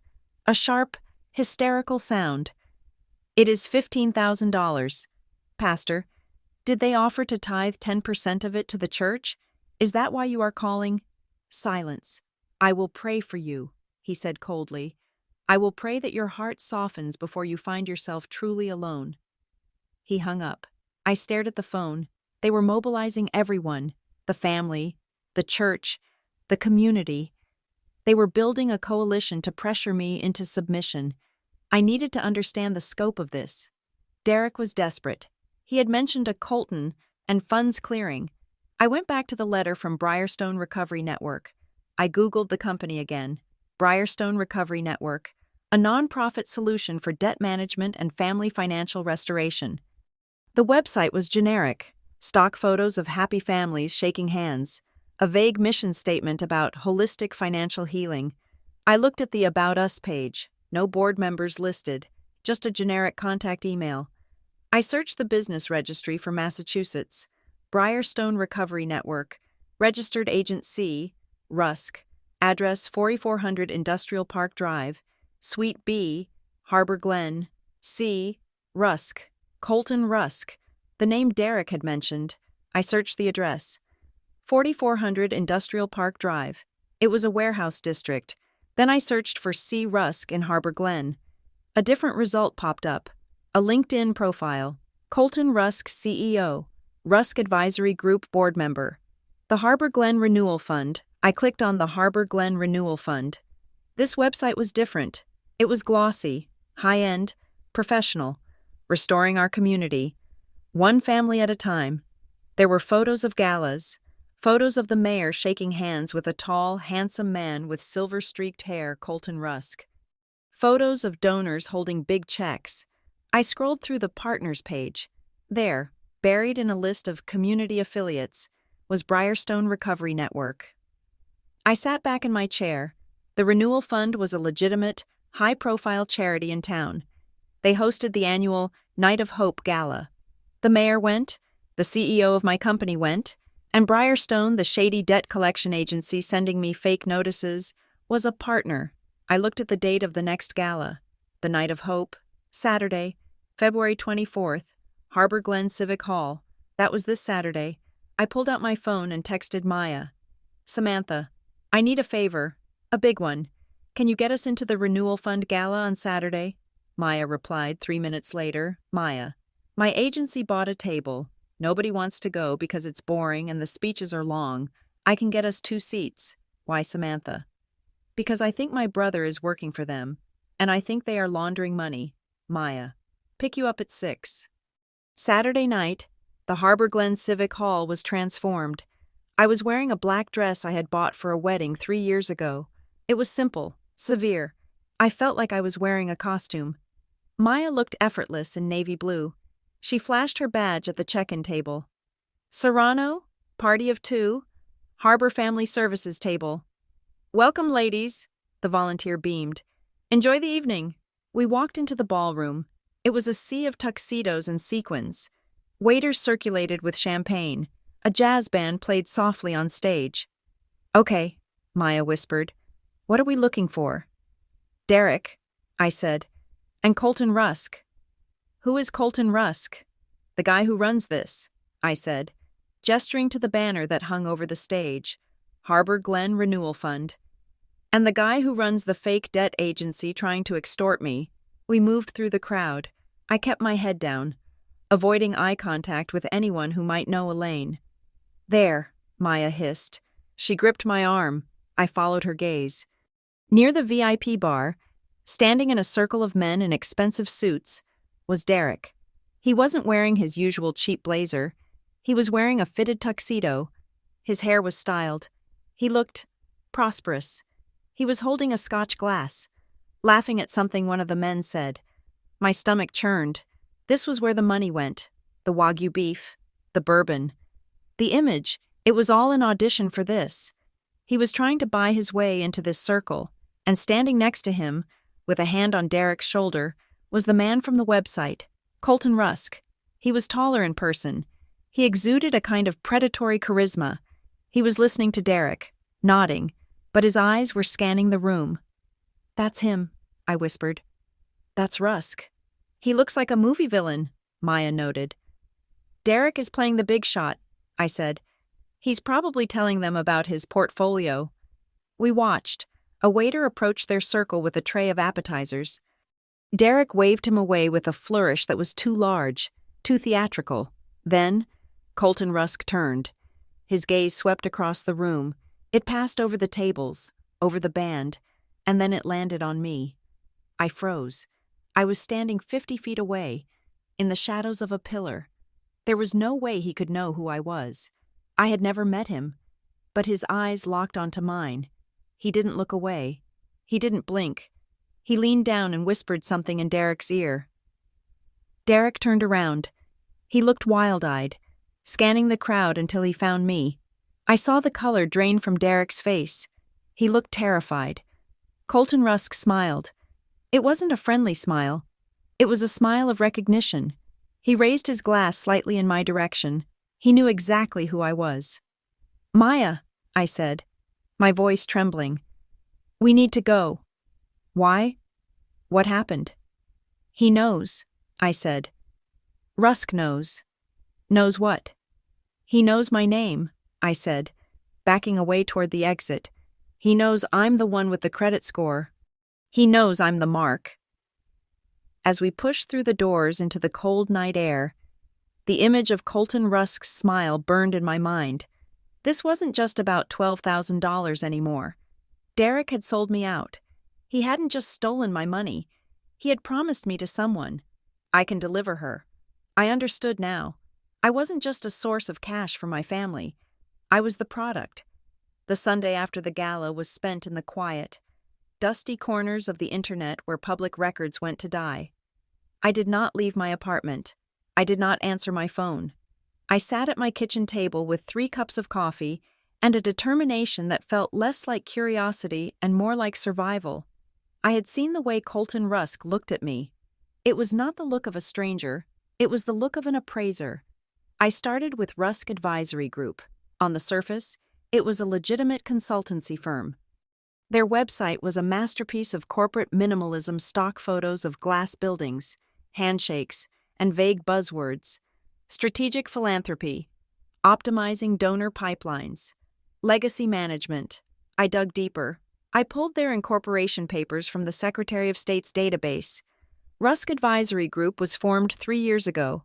The registered agent was Colton Rusk, but the financials were where the story lived, because the renewal fund was a non-profit. Their tax filings were public. I downloaded the Form 990s for the last 2 years. I scanned the list of independent contractors. There it was. Rusk Advisory Group Consulting Services. Payment $142,000. That was a lot of money for consulting for a local charity, but it wasn't illegal to overpay consultants. I kept scrolling. I looked at the other vendors. Clearview Logistics Event Management. Payment $85,000. Apex Data Solutions. CRM Maintenance. Payment $62,000. I searched for Clearview Logistics. The business address was listed as a suite in an office park on the outskirts of town. I searched for Apex Data Solutions. The address was 4400 Industrial Park Drive, Suite B. My breath hitched. I pulled up the screenshot I had taken of the Briarstone Recovery Network letter, the fake debt collection agency that was harassing me. Briarstone Recovery Network, 4400 Industrial Park Drive, Suite B. It was the same address. The charity, the Harbor Glen Renewal Fund, was paying tens of thousands of dollars to a data company that shared an office with a predatory debt collection agency, and both of them were tied to Colton Rusk. It was a loop. The charity raised money from the community at these glitzy galas. Then they paid out huge vendor fees to shell companies owned or controlled by Rusk's network. And one of those tentacles, Briarstone, was being used to manufacture debts against people like me. I realized with a sick feeling that Derek wasn't just working for a scammer. He was working for a machine that ate money and people and left nothing behind but paper trails. I printed everything. The stack of paper on my desk grew an inch thicker. On Monday morning, I took a half day from work and went back to Hannah Price's office. I laid the papers out on her mahogany desk. She put on her reading glasses and went through them in silence. The only sound in the office was the ticking of the grandfather clock and the rustle of pages. Finally, she looked up. "You have done good work, Samantha," she said. Her voice was grave. "This establishes a pattern of racketeering. It connects the debt collection fraud directly to the entity your brother is associating with." "So we can go to the police now?" I asked. "We have the connection." Hannah took off her glasses and rubbed the bridge of her nose. "We can, but I want you to be careful. The moment you file a report linking a major local charity to fraud, you are kicking a very large hornet's nest. Colton Rusk is politically connected. He shakes hands with the mayor. If we go public with this before the investigation is airtight, they will destroy you. They are already trying to destroy me," I said. "They opened a credit line in my name." "That is a scalpel," Hannah said. "If you threaten their golden goose, the charity, they will come at you with a sledgehammer." She leaned forward. "They will try to discredit you first. That is the standard operating procedure for families and organizations like this. They will try to make you look unstable. They will try to make you look like a bitter, estranged daughter who is making up stories for attention. They need to kill your credibility so that when you speak, no one listens." "My mother is already doing that," I said. "She told her pastor I was transactional." "Expect it to get worse," Hannah warned. "Do not confront Rusk. Do not confront Derek about the shell companies yet. Let me send these findings to a contact I have in the State Attorney General's office. Let them build the RICO case. You just hold the line." "Hold the line," I repeated. It felt like I was standing on a beach while a tsunami was forming on the horizon. "And Samantha," Hannah added, her eyes softening just a fraction. "Prepare yourself. When families like yours realize they are losing control, they do not just get angry, they get sentimental. They will try to pull you back in with kindness before they strike. Do not fall for it." Hannah was right. The invitation came the next day. It wasn't a demand this time. It wasn't a threat. It was a text from Elaine, and it sounded like the mother I remembered from 20 years ago. "Samantha, I have been doing a lot of praying. I think things have gotten out of hand. I miss my daughter. Can we please just have lunch? Just us. No money talk. Just a peace lunch. I want to fix this." I stared at the screen. A peace lunch. I wanted to believe it. God, I wanted to believe it. There is a part of you, no matter how old you get, that just wants your mother to love you. I wanted to sit across from her and have her say she was sorry. I wanted her to say that Derek was wrong and that she chose me. "Do not fall for it," Hannah had said, but I needed to know what they were planning, and if I said no, I was the stubborn one. I was the villain. "Okay," I typed back. "We're Juniper House Cafe. Wednesday at noon. It is quiet there." Juniper House was neutral ground. It was a tea room full of ladies in hats eating cucumber sandwiches. It was safe. "I will be there," I replied. I walked into Juniper House on Wednesday at 12 o'clock sharp.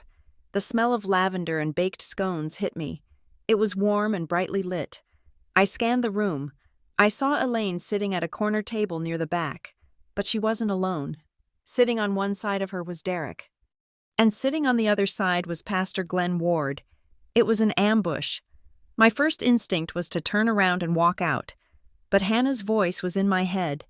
Build the timeline. Document the behavior. If I left, they would tell everyone I stood them up. If I stayed, I could get them on the record. I walked to the table. "I thought it was just us." "Mom," I said, remaining standing. Elaine looked up. She looked tired. Her eyes were puffy, but her hands were folded perfectly on the tablecloth. "I needed moral support. Samantha," she said softly, "I am not strong enough to argue with you alone." "Samantha, please, sit down," Pastor Ward said. He gestured to the empty chair.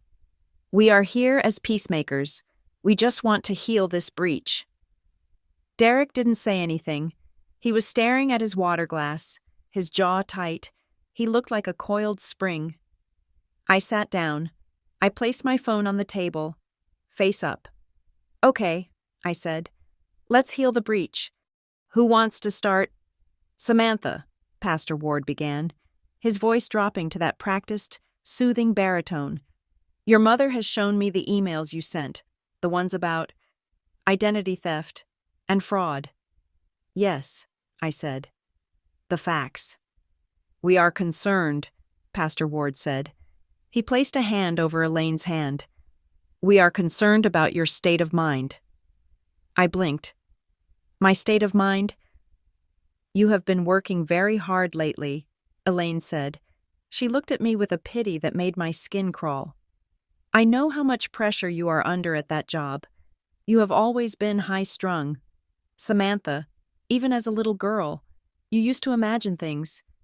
I did not imagine a $15,000 line of credit." "Mom," I said. "See?" Derek spoke up. He looked at the pastor. "See how she gets. She latches onto these numbers." "Samantha," Pastor Ward said gently. "Derek explained the situation to us. He tried to help you set up a family account for emergencies. He said you discussed it at Christmas. He said you gave him the information." I stared at them. They were rewriting reality in real time. "I never gave him my information," I said. "And I never authorized a credit card." "You are misremembering, honey," Elaine said. Her voice was trembling. "You were so stressed at Christmas. You said you wanted to help the family. You said, 'Do whatever you need to do.' Derek, do you remember?" "I never said that." I said, My voice was steady, but my heart was hammering.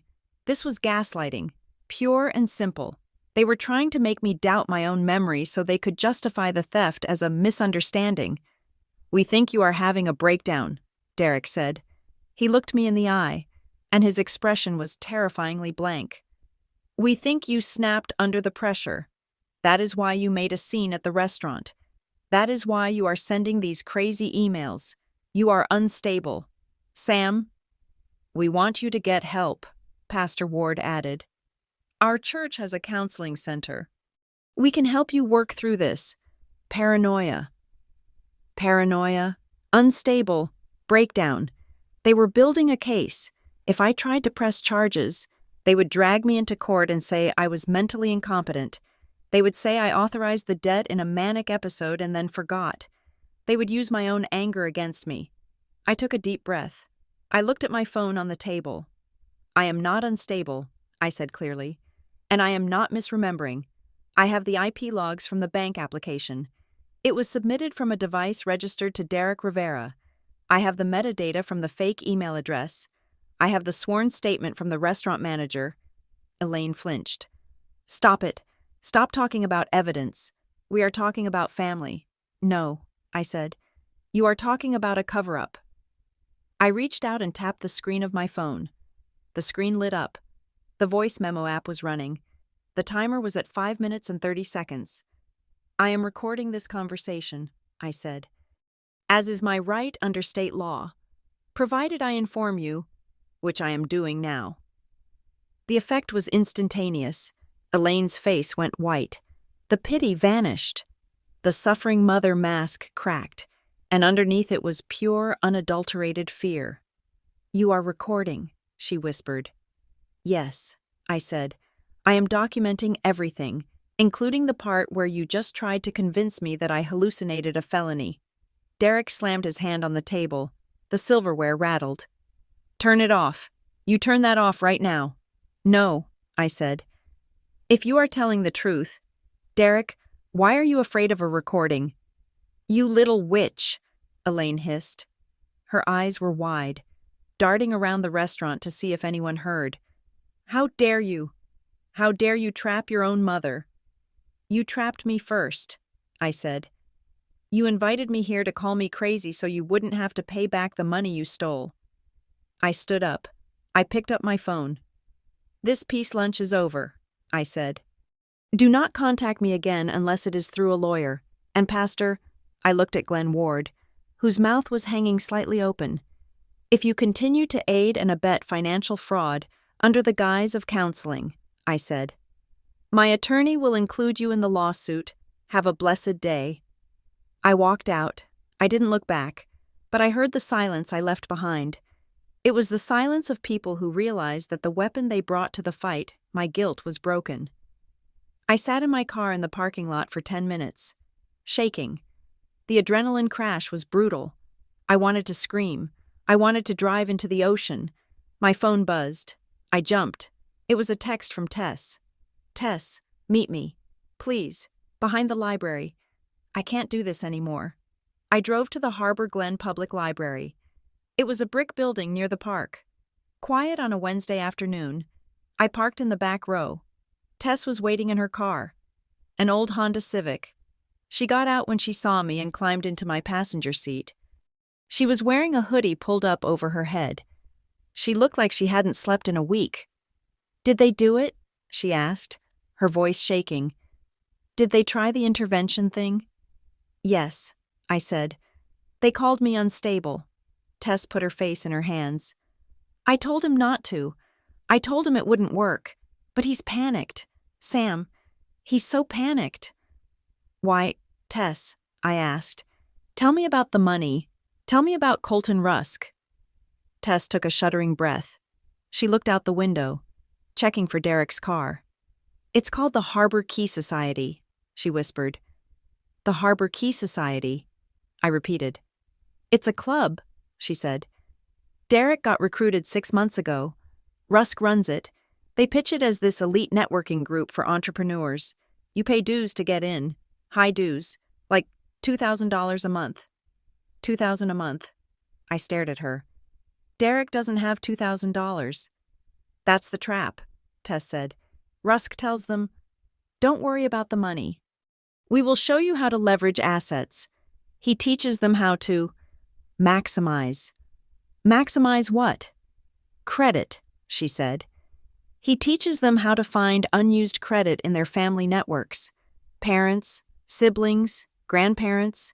He calls it unlocking dormant capital. He makes it sound like business strategy, but it's just fraud. He gives them the tools, the fake email generators, the address manipulation software. I felt sick. So Derek is paying Rusk to teach him how to steal from me. It's worse, Tess said. It's a pyramid. You pay your dues. But if you bring in new capital, new lines of credit, or new members you move up, you get access to the inner key. That's where the real deals happen, the government contracts, the charity kickbacks. Derek wants into the inner key, I realized. He's desperate for it. Tess nodded. He thinks it's his big break, but he's falling behind on his dues.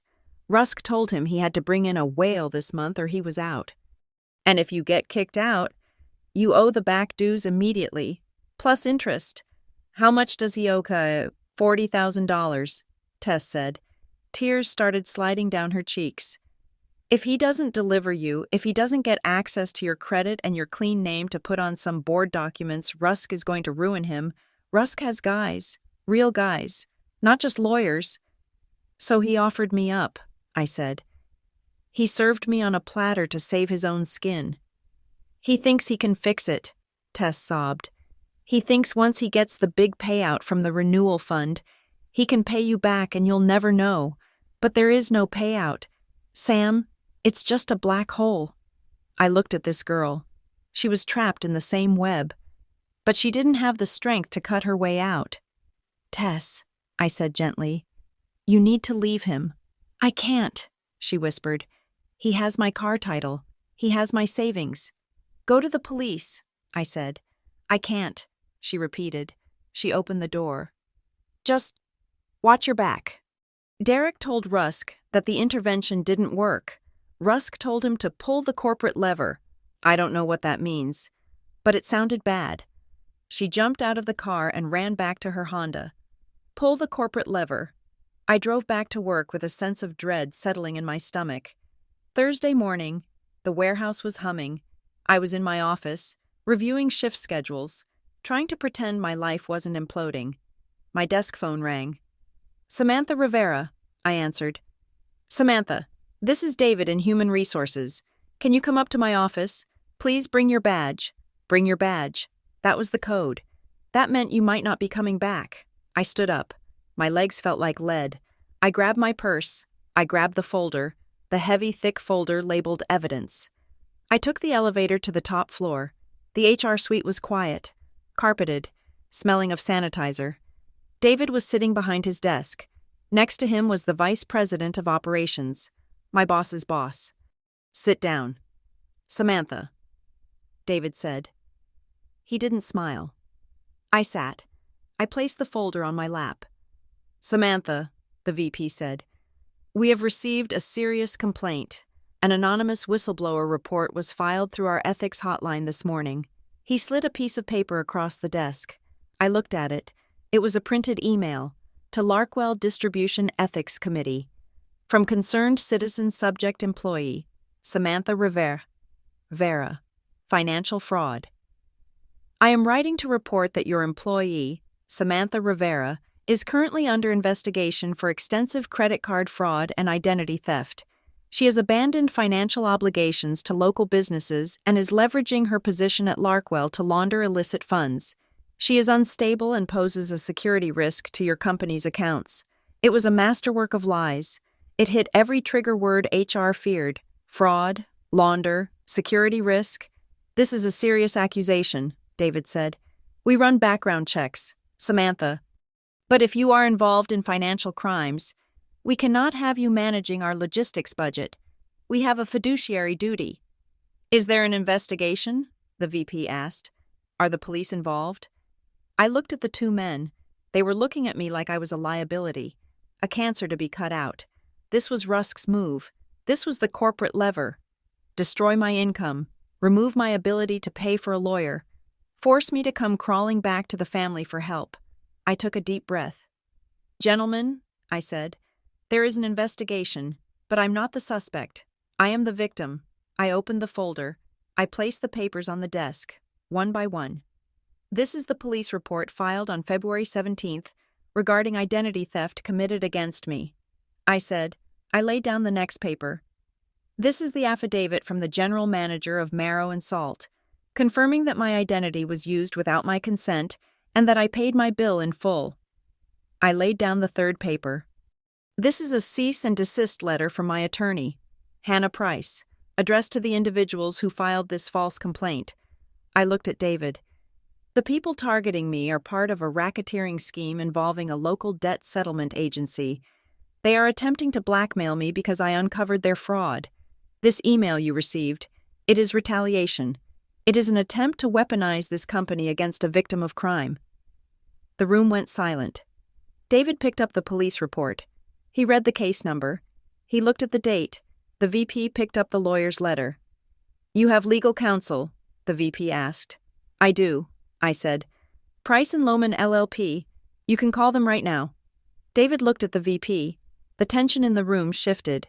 It went from termination meeting to liability management.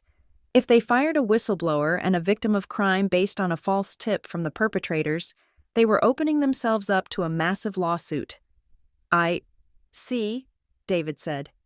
He cleared his throat. "Samantha, I apologize. We have to investigate every claim." "I understand," I said, "but I want this documented.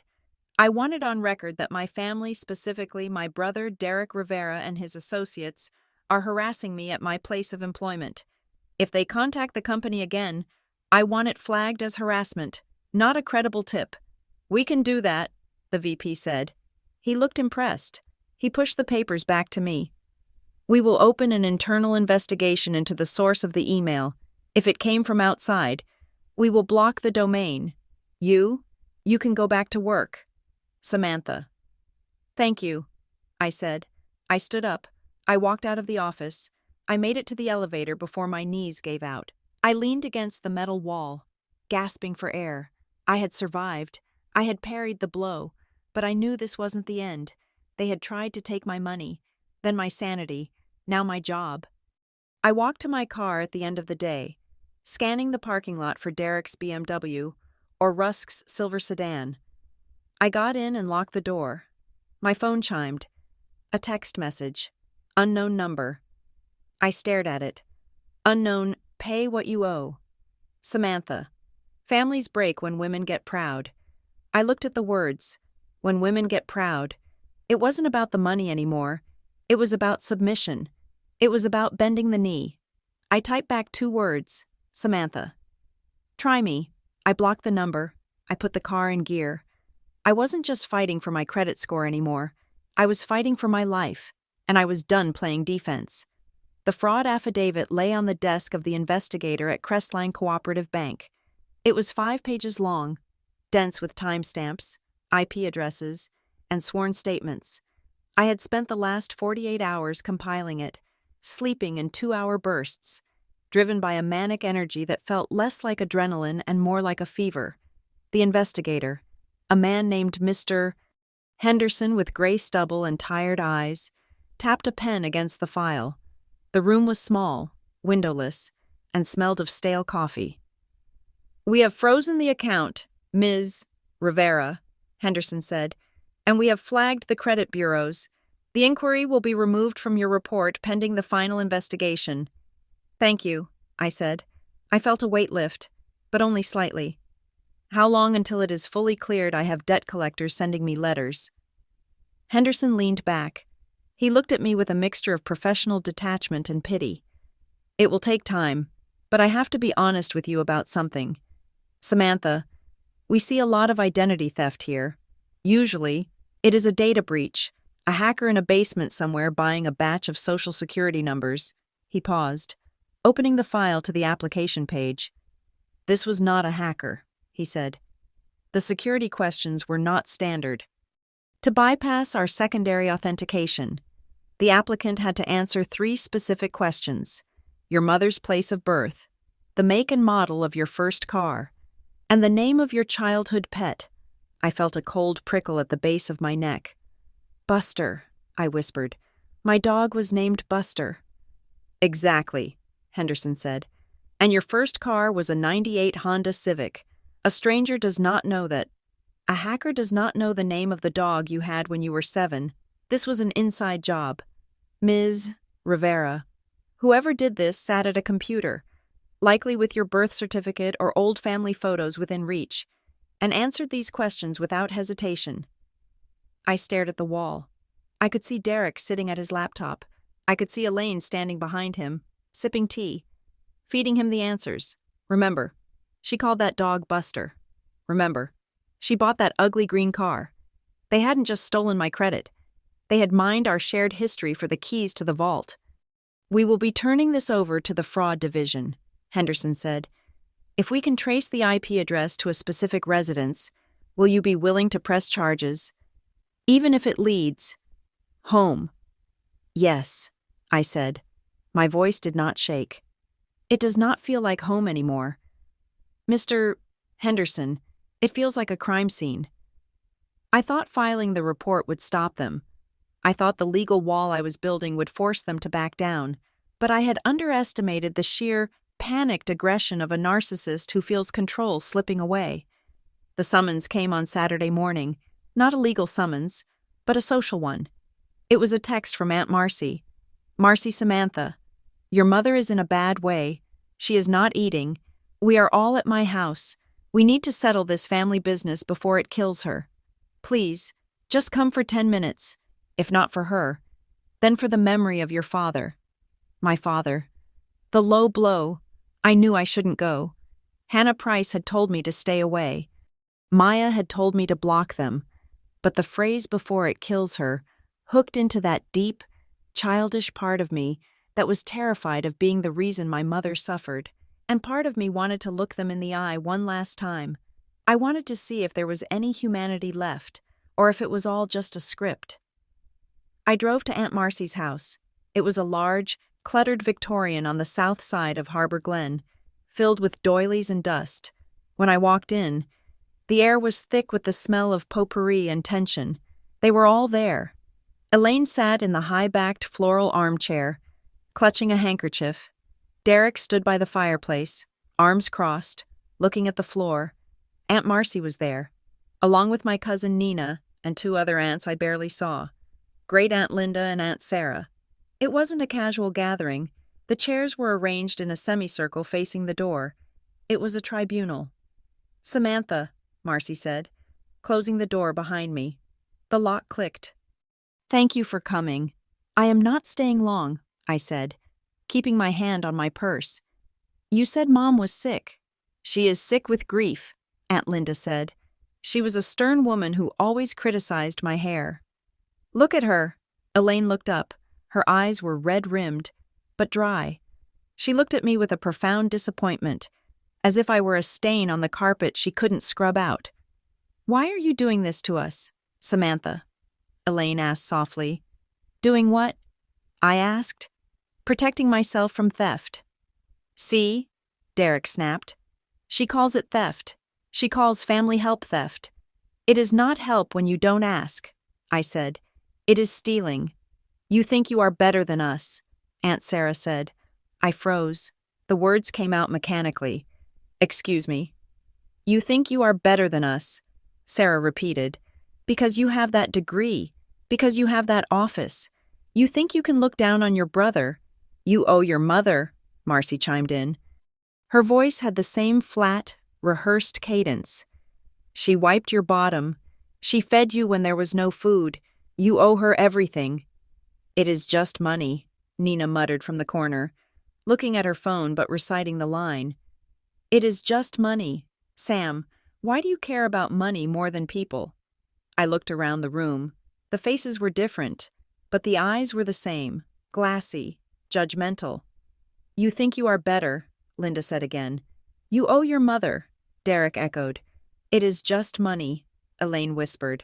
I realized then what I was seeing. They had been coached. They had spent the morning, maybe the whole week, reinforcing this narrative. They had stripped away the context, the fraud, the lies, the forged signatures, and boiled it down to these 3 sentences. They were trying to reprogram me. They were trying to use the sheer weight of the collective to crush my individual reality. I felt a sudden, crushing wave of grief. I wasn't crying because I believed them. I was crying because I realized that the people in this room, people I had spent Christmases with, people I had laughed with, did not know me at all. They didn't see Samantha the person. They saw Samantha the object, the defector. "I don't think I am better," I said, my voice trembling. "I just think I am a person, and people have the right to say no." "Not to their mother," Marcy hissed. "Not in this family." "Then I am not in this family," I said. The silence that followed was absolute. "What did you say?" Elaine asked. Her voice dropped the tragic act. It became sharp. "I said I am done," I said. "I am not paying the bill. I am not dropping the fraud report. And I am not sitting in this room listening to you chant at me." I turned to the door. "If you walk out," Derek shouted, "you are dead to us. You hear me? Dead." "Open the door, Marcy," I said. Marcy hesitated. Looking at Elaine nodded slowly, her face a mask of ice. Marcy unlocked the door. I walked out into the cool air.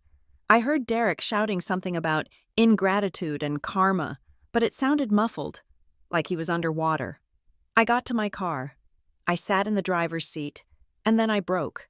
I didn't just cry. I wailed. I grabbed the steering wheel and screamed until my throat felt raw. I was mourning the death of a fantasy.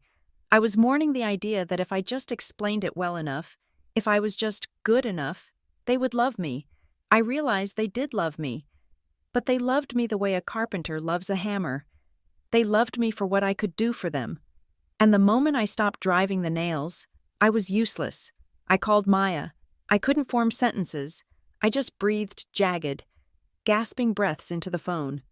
"Where are you?" Maya asked instantly. "Marcy's," I choked out. The intervention. "Stay there. No. Drive to the park. The one by the river. I'm coming."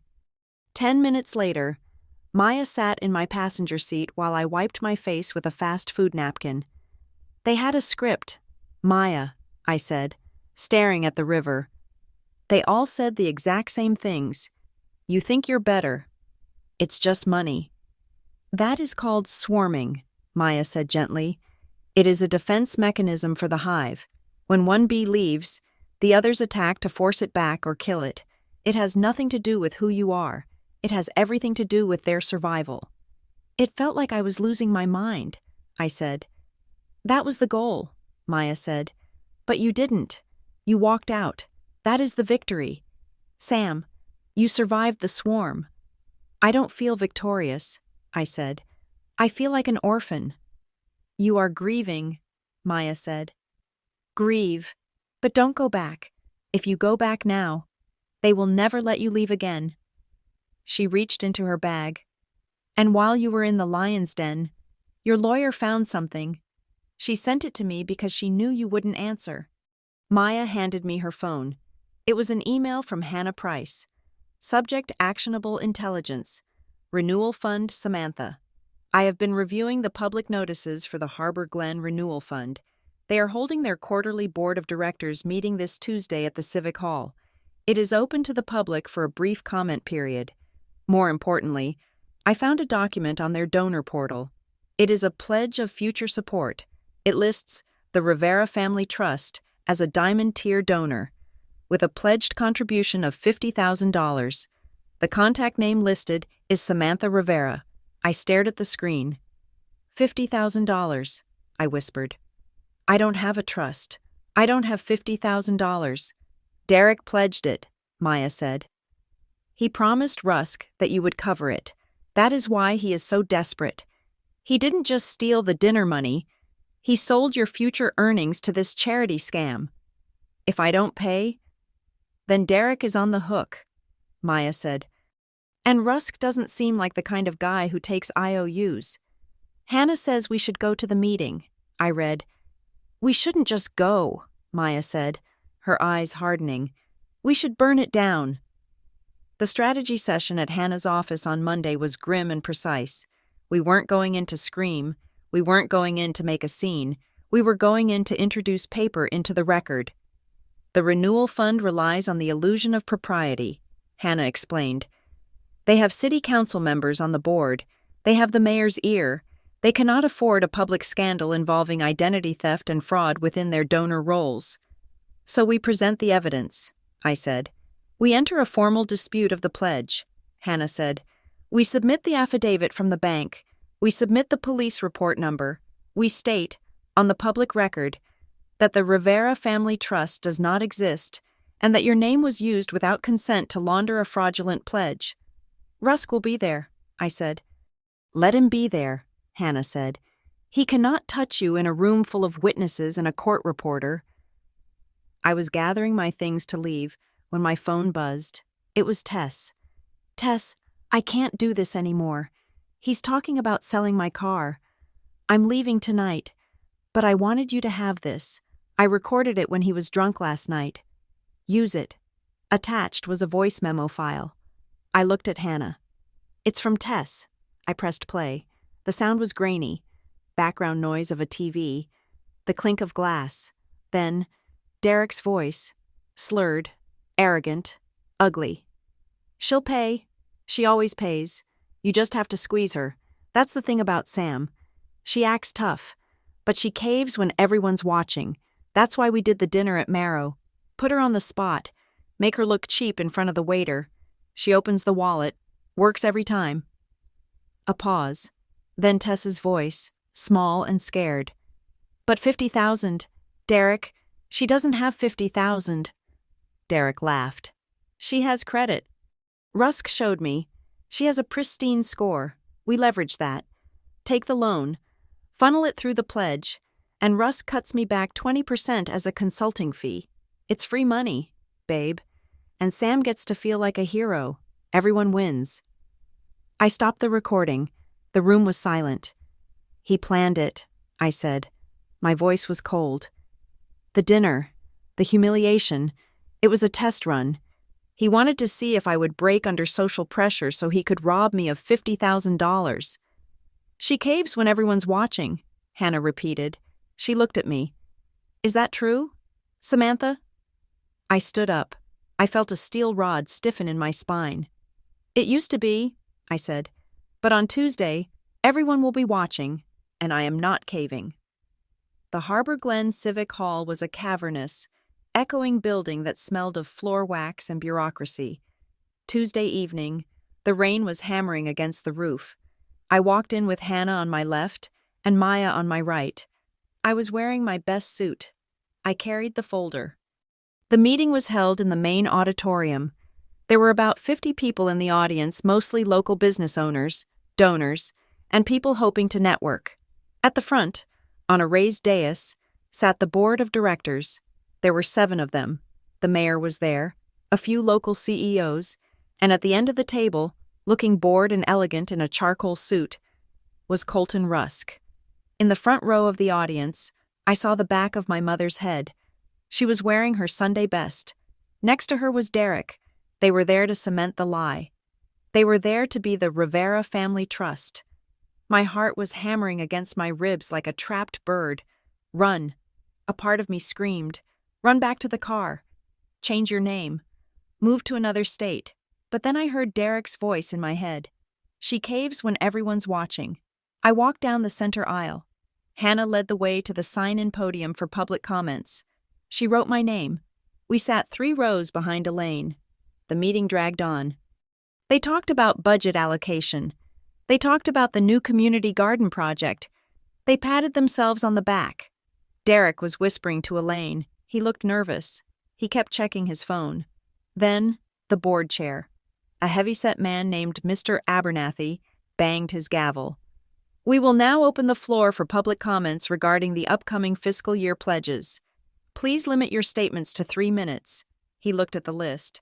First speaker, Ms. Samantha Rivera. I saw Derek's head snap around. I saw Elaine freeze. Colton Rusk looked up from his notes. His eyes locked onto mine. He didn't smile this time. His face went perfectly, dangerously still. I stood up. My legs felt like they were moving through water. I walked to the microphone stand in the center of the aisle. Hannah stood right beside me, placing a stack of documents on the small podium. "State your name and address for the record," Mr. Abernathy said. "Samantha Rivera," I said. My voice wavered, then steadied. "1424 Harborview Lane. Go ahead." "I am here regarding the donor list for the renewal fund," I said. "Specifically, an entry for the Rivera Family Trust in the amount of $50,000. Elaine stood up. She turned around, her face pale with panic. "Samantha," she hissed, loud enough for the back rows to hear. "Don't you dare! Sit down!" "Mr. Chair," Derek shouted, jumping up. "This is a family misunderstanding. She is not well." Mr. Abernathy looked confused. "Order, please let the speaker finish." "I am not submitting a pledge," I continued, speaking louder. "I am submitting a police report." A gasp rippled through the room. "What is the meaning of this, Mr. Abernathy asked. "My name was used to falsify a pledge," I said, "just as my identity was used to open fraudulent lines of credit at Crestline Bank. I am submitting into the public record an affidavit of identity theft, a cease and desist order against Derek Rivera and Elaine Rivera, and a timeline connecting these fraudulent financial activities to vendors associated with Mr. Colton Rusk." "Objection," a lawyer at the side table shouted. "This is slander." "It is not slander if it is sworn testimony supported by bank fraud investigations," Hannah Price said, stepping up to the mic. "I am Ms. Rivera's attorney. We request these documents be entered into the minutes immediately to prevent further liability to this organization." Colton Rusk stood up. He looked calm, but his knuckles were white where he gripped the table. "Mr. Chair," Rusk said smoothly, "this is clearly a domestic dispute spilling into a professional setting. We should remove them." "I have a recording," I said. I held up my phone. I didn't play it yet. I just held it up. "I have a recording of Mr. Rivera admitting to the scheme to defraud this charity using my credit profile. Under the instruction of members of this board." The room went deadly silent. The mayor looked at Rusk. Rusk looked at Derek. Derek looked like he was about to vomit. "Read the document," Mr. Abernathy said. His voice was grim. He looked at Rusk with sudden suspicion. "If there is fraud involved in our donor rolls, we need to know. Clerk, please accept the submission." I walked forward to the clerk's desk. Elaine lunged into the aisle. She grabbed my arm. Her grip was bruising. "You are ruining us," she whispered, tears streaming down her face. "You are destroying your own family. How can you be so cruel?" I looked at her. I saw the fear. I saw the manipulation. I saw the woman who watched me pay $65 and told me I wasn't the daughter she raised. I pulled my arm away. "I didn't destroy the family, Mom," I said loud enough for the microphone to catch it. I just turned on the lights. I handed the folder to the clerk. "Entered into the record," the clerk said. I turned around. Derek was slumped in his chair, head in his hands. Rusk was whispering furiously to the lawyer. The audience was whispering. Phones out, recording the fallout. I walked back up the aisle. I didn't look at Rusk. I didn't look at Derek. I walked out the double doors into the rain. I had done it. I had burned the bridge. But as I stood on the concrete steps, shaking from the adrenaline dump, I realized something. The fire didn't burn me. It warmed me. I took a deep breath of the wet, cold air. It was over, or so I thought. But inside the hall, as the meeting descended into chaos, Colton Rusk was not looking at his lawyer. He was looking at his phone. He was sending a text message, and miles away, in the dark archive of the county clerk's office, a file was being pulled. A file that had nothing to do with money, and everything to do with the one secret Elaine had kept hidden for 33 years. The money was just the beginning. The real revenge was about to start. The silence in the Harbor Glen Civic Hall was not empty. It was heavy. It pressed against the eardrums, filled with the hum of the ventilation system and the collective held breath of 50 people. I stood in the aisle, my hand empty after passing the folder to the clerk. I did not retreat. I stood there, feeling the eyes of the room on my back, watching the board chair, Mr. Abernathy, adjust his glasses. He picked up the first document in the folder. He looked at it, frowned, and then leaned toward the microphone. "The chair recognizes the submission," Abernathy said. His voice boomed through the speakers, stripping away the polite veneer of the evening. "This is a formal fraud determination notice from Crestline Cooperative Bank, dated February 20th. Mr. Chair." The lawyer beside Colton Rusk shouted, standing up, "This is highly irregular. This is private financial data." "It was submitted to the public record by the victim," Abernathy shot back, his patience thinning. "Sit down, counselor." Abernathy looked back at the paper. He began to read. "The investigation by the Fraud Division has concluded that the application for a line of credit in the amount of $15,000, opened in the name of Samantha Rivera, was fraudulent. The application was submitted using a device with an IP address registered to the residence of Elaine Rivera. The security protocols were bypassed using personal family history data not available in the public domain." A gasp rippled through the room. It started in the front row and moved back like a wave. People turned to look at Elaine. They turned to look at Derek. Abernathy wasn't done. "Furthermore," he read, his voice devoid of emotion, "the bank has flagged the associated contact number on the application. The number belongs to a Mr. Derek Rivera." Derek sank lower in his chair. He looked like he was trying to physically disappear into the fabric of his suit. "This is a lie," Elaine cried out. She stood up, her hands trembling, clutching her purse to her chest. "This is a family matter. My daughter is... She is confused. She is trying to hurt us." "Sit down, ma'am," a security guard near the stage said, stepping forward. "I will not sit down," Elaine shouted, her voice cracking. "You are reading lies about my son Samantha. Tell them you authorized it." "I didn't move. I didn't look at her. I looked straight at Colton Rusk." Rusk stood up slowly. He buttoned his jacket. He looked like a man who had stepped in something unpleasant and was trying to scrape it off his shoe without anyone noticing. "Mr. Chair," Rusk said, his voice smooth, projecting that easy, charismatic authority that had charmed half the town. "Clearly, there has been a misunderstanding. Families have disputes. It is tragic, really, to see it spill out here. If there was an administrative error regarding the pledge or the credit application, surely we can resolve this offline. The renewal fund is about healing, not accusation." He smiled at the audience, a benevolent, patient smile. "Let's not let a domestic squabble distract us from the good work we are doing," Rusk added. For a second, I felt the room sway. He was good. He was shifting the narrative back to crazy family drama. He was making me look petty for bringing a police report to a charity meeting. Then Hannah Price stepped to the microphone. "It is not a domestic squabble. Mr. Rusk," Hannah said. Her voice was sharp, cutting through his fog. "It is a RICO predicate." Rusk's smile faltered. "Excuse me. I am directing the board's attention to the third document in the folder." Hannah said, "The vendor analysis." Mr. Abernathy shuffled the papers. He picked up the spreadsheet Hannah had compiled.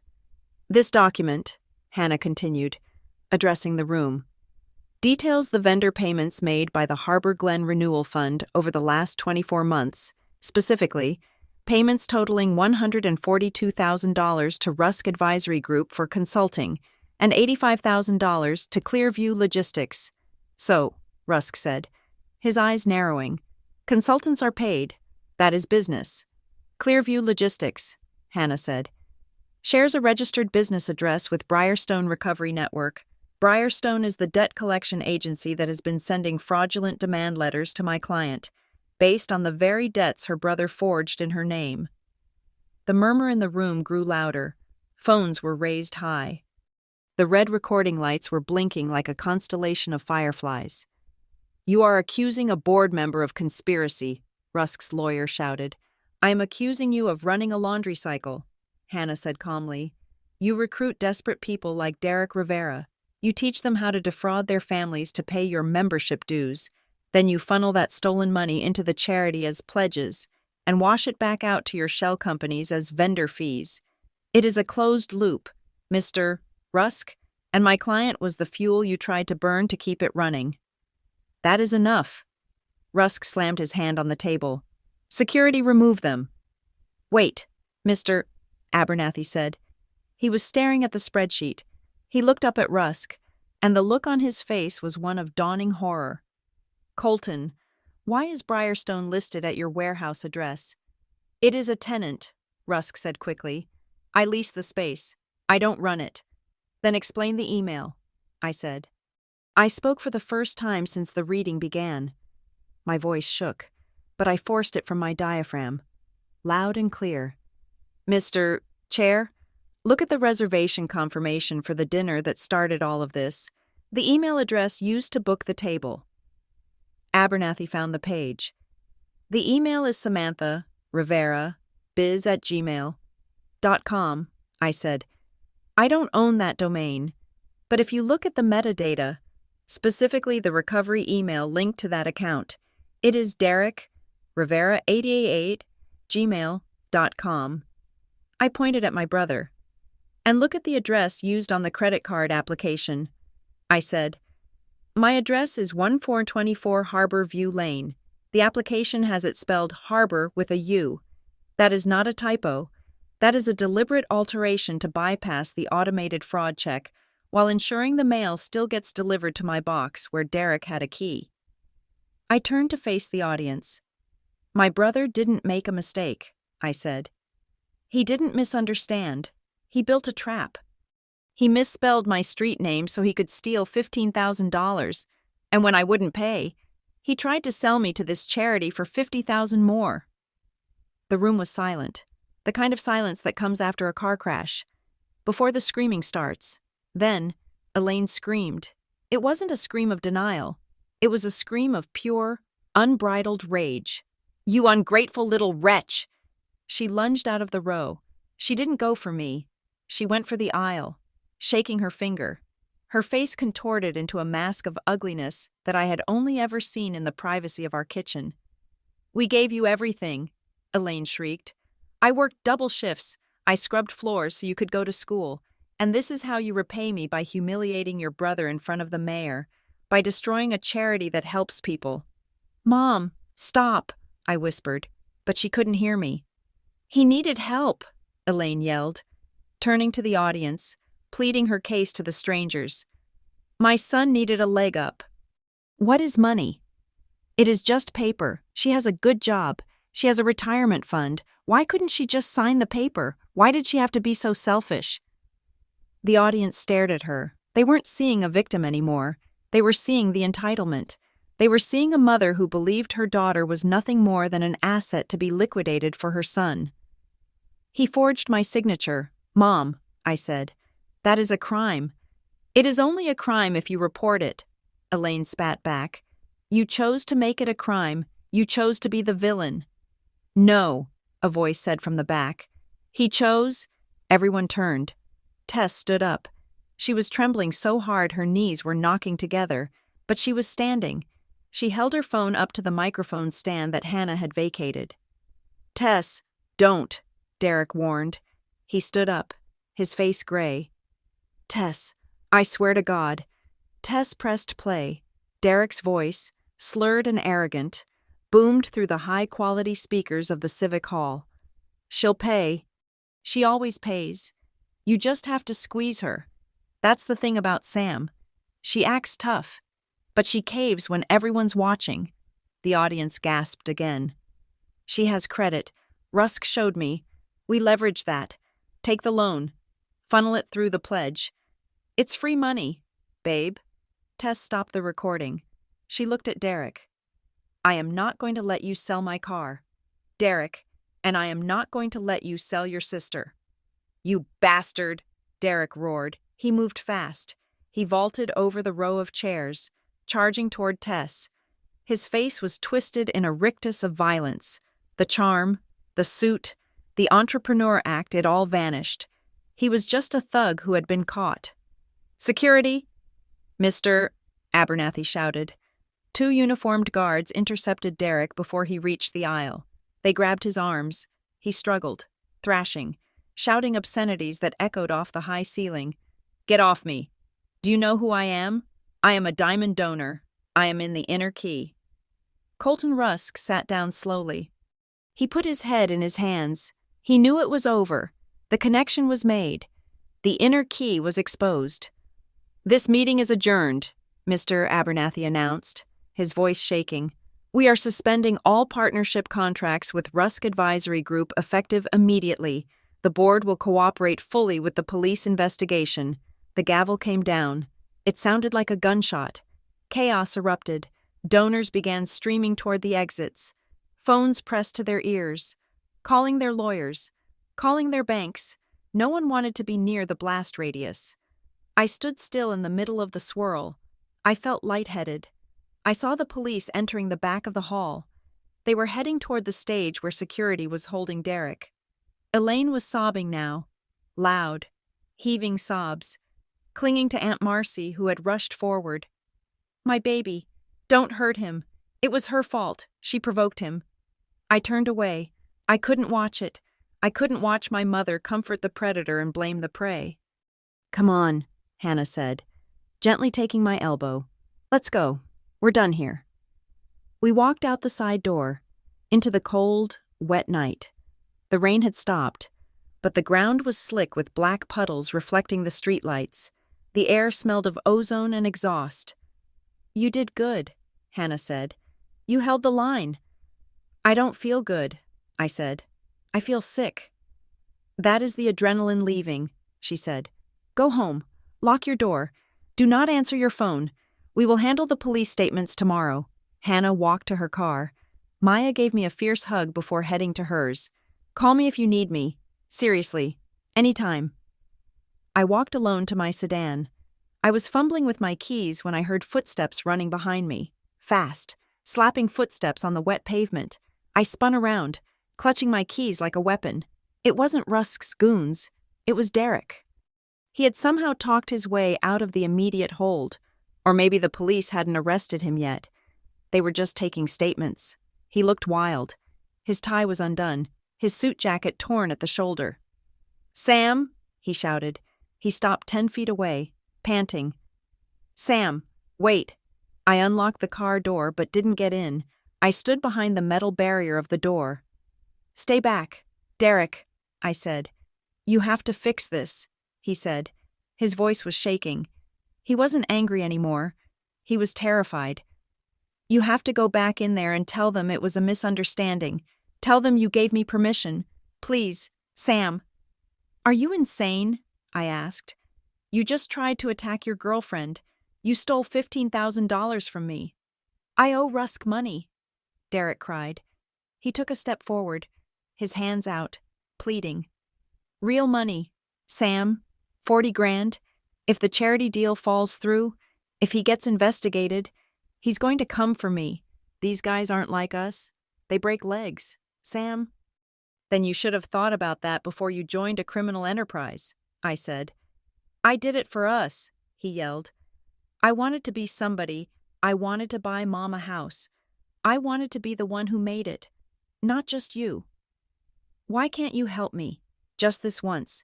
You can fix it. You have the clean record. Just tell them you forgot. Please. I'm your brother." I looked at him. I looked at the fear in his eyes. It was real. He was a scared little boy who had played a man's game and lost. But then I remembered the text. Families break when women get proud. I remembered the dinner, the way he ordered the bourbon while I drank water, the way he offered me up to Rusk like a sacrificial lamb. "I can't fix it, Derek," I said. "You won't fix it," he accused. "You have the money.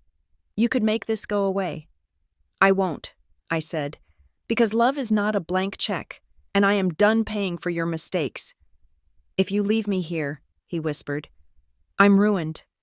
"You were ruined the minute you signed my name." I said. I got into the car. I slammed the door. I started the engine. Derek stood there in the headlights, looking small and wet and pathetic. He banged his fist once on the hood, half-heartedly. Then I saw the doors of the Civic Hall burst open. Elaine ran out. She saw my car. She saw Derek. "Samantha!" she screamed.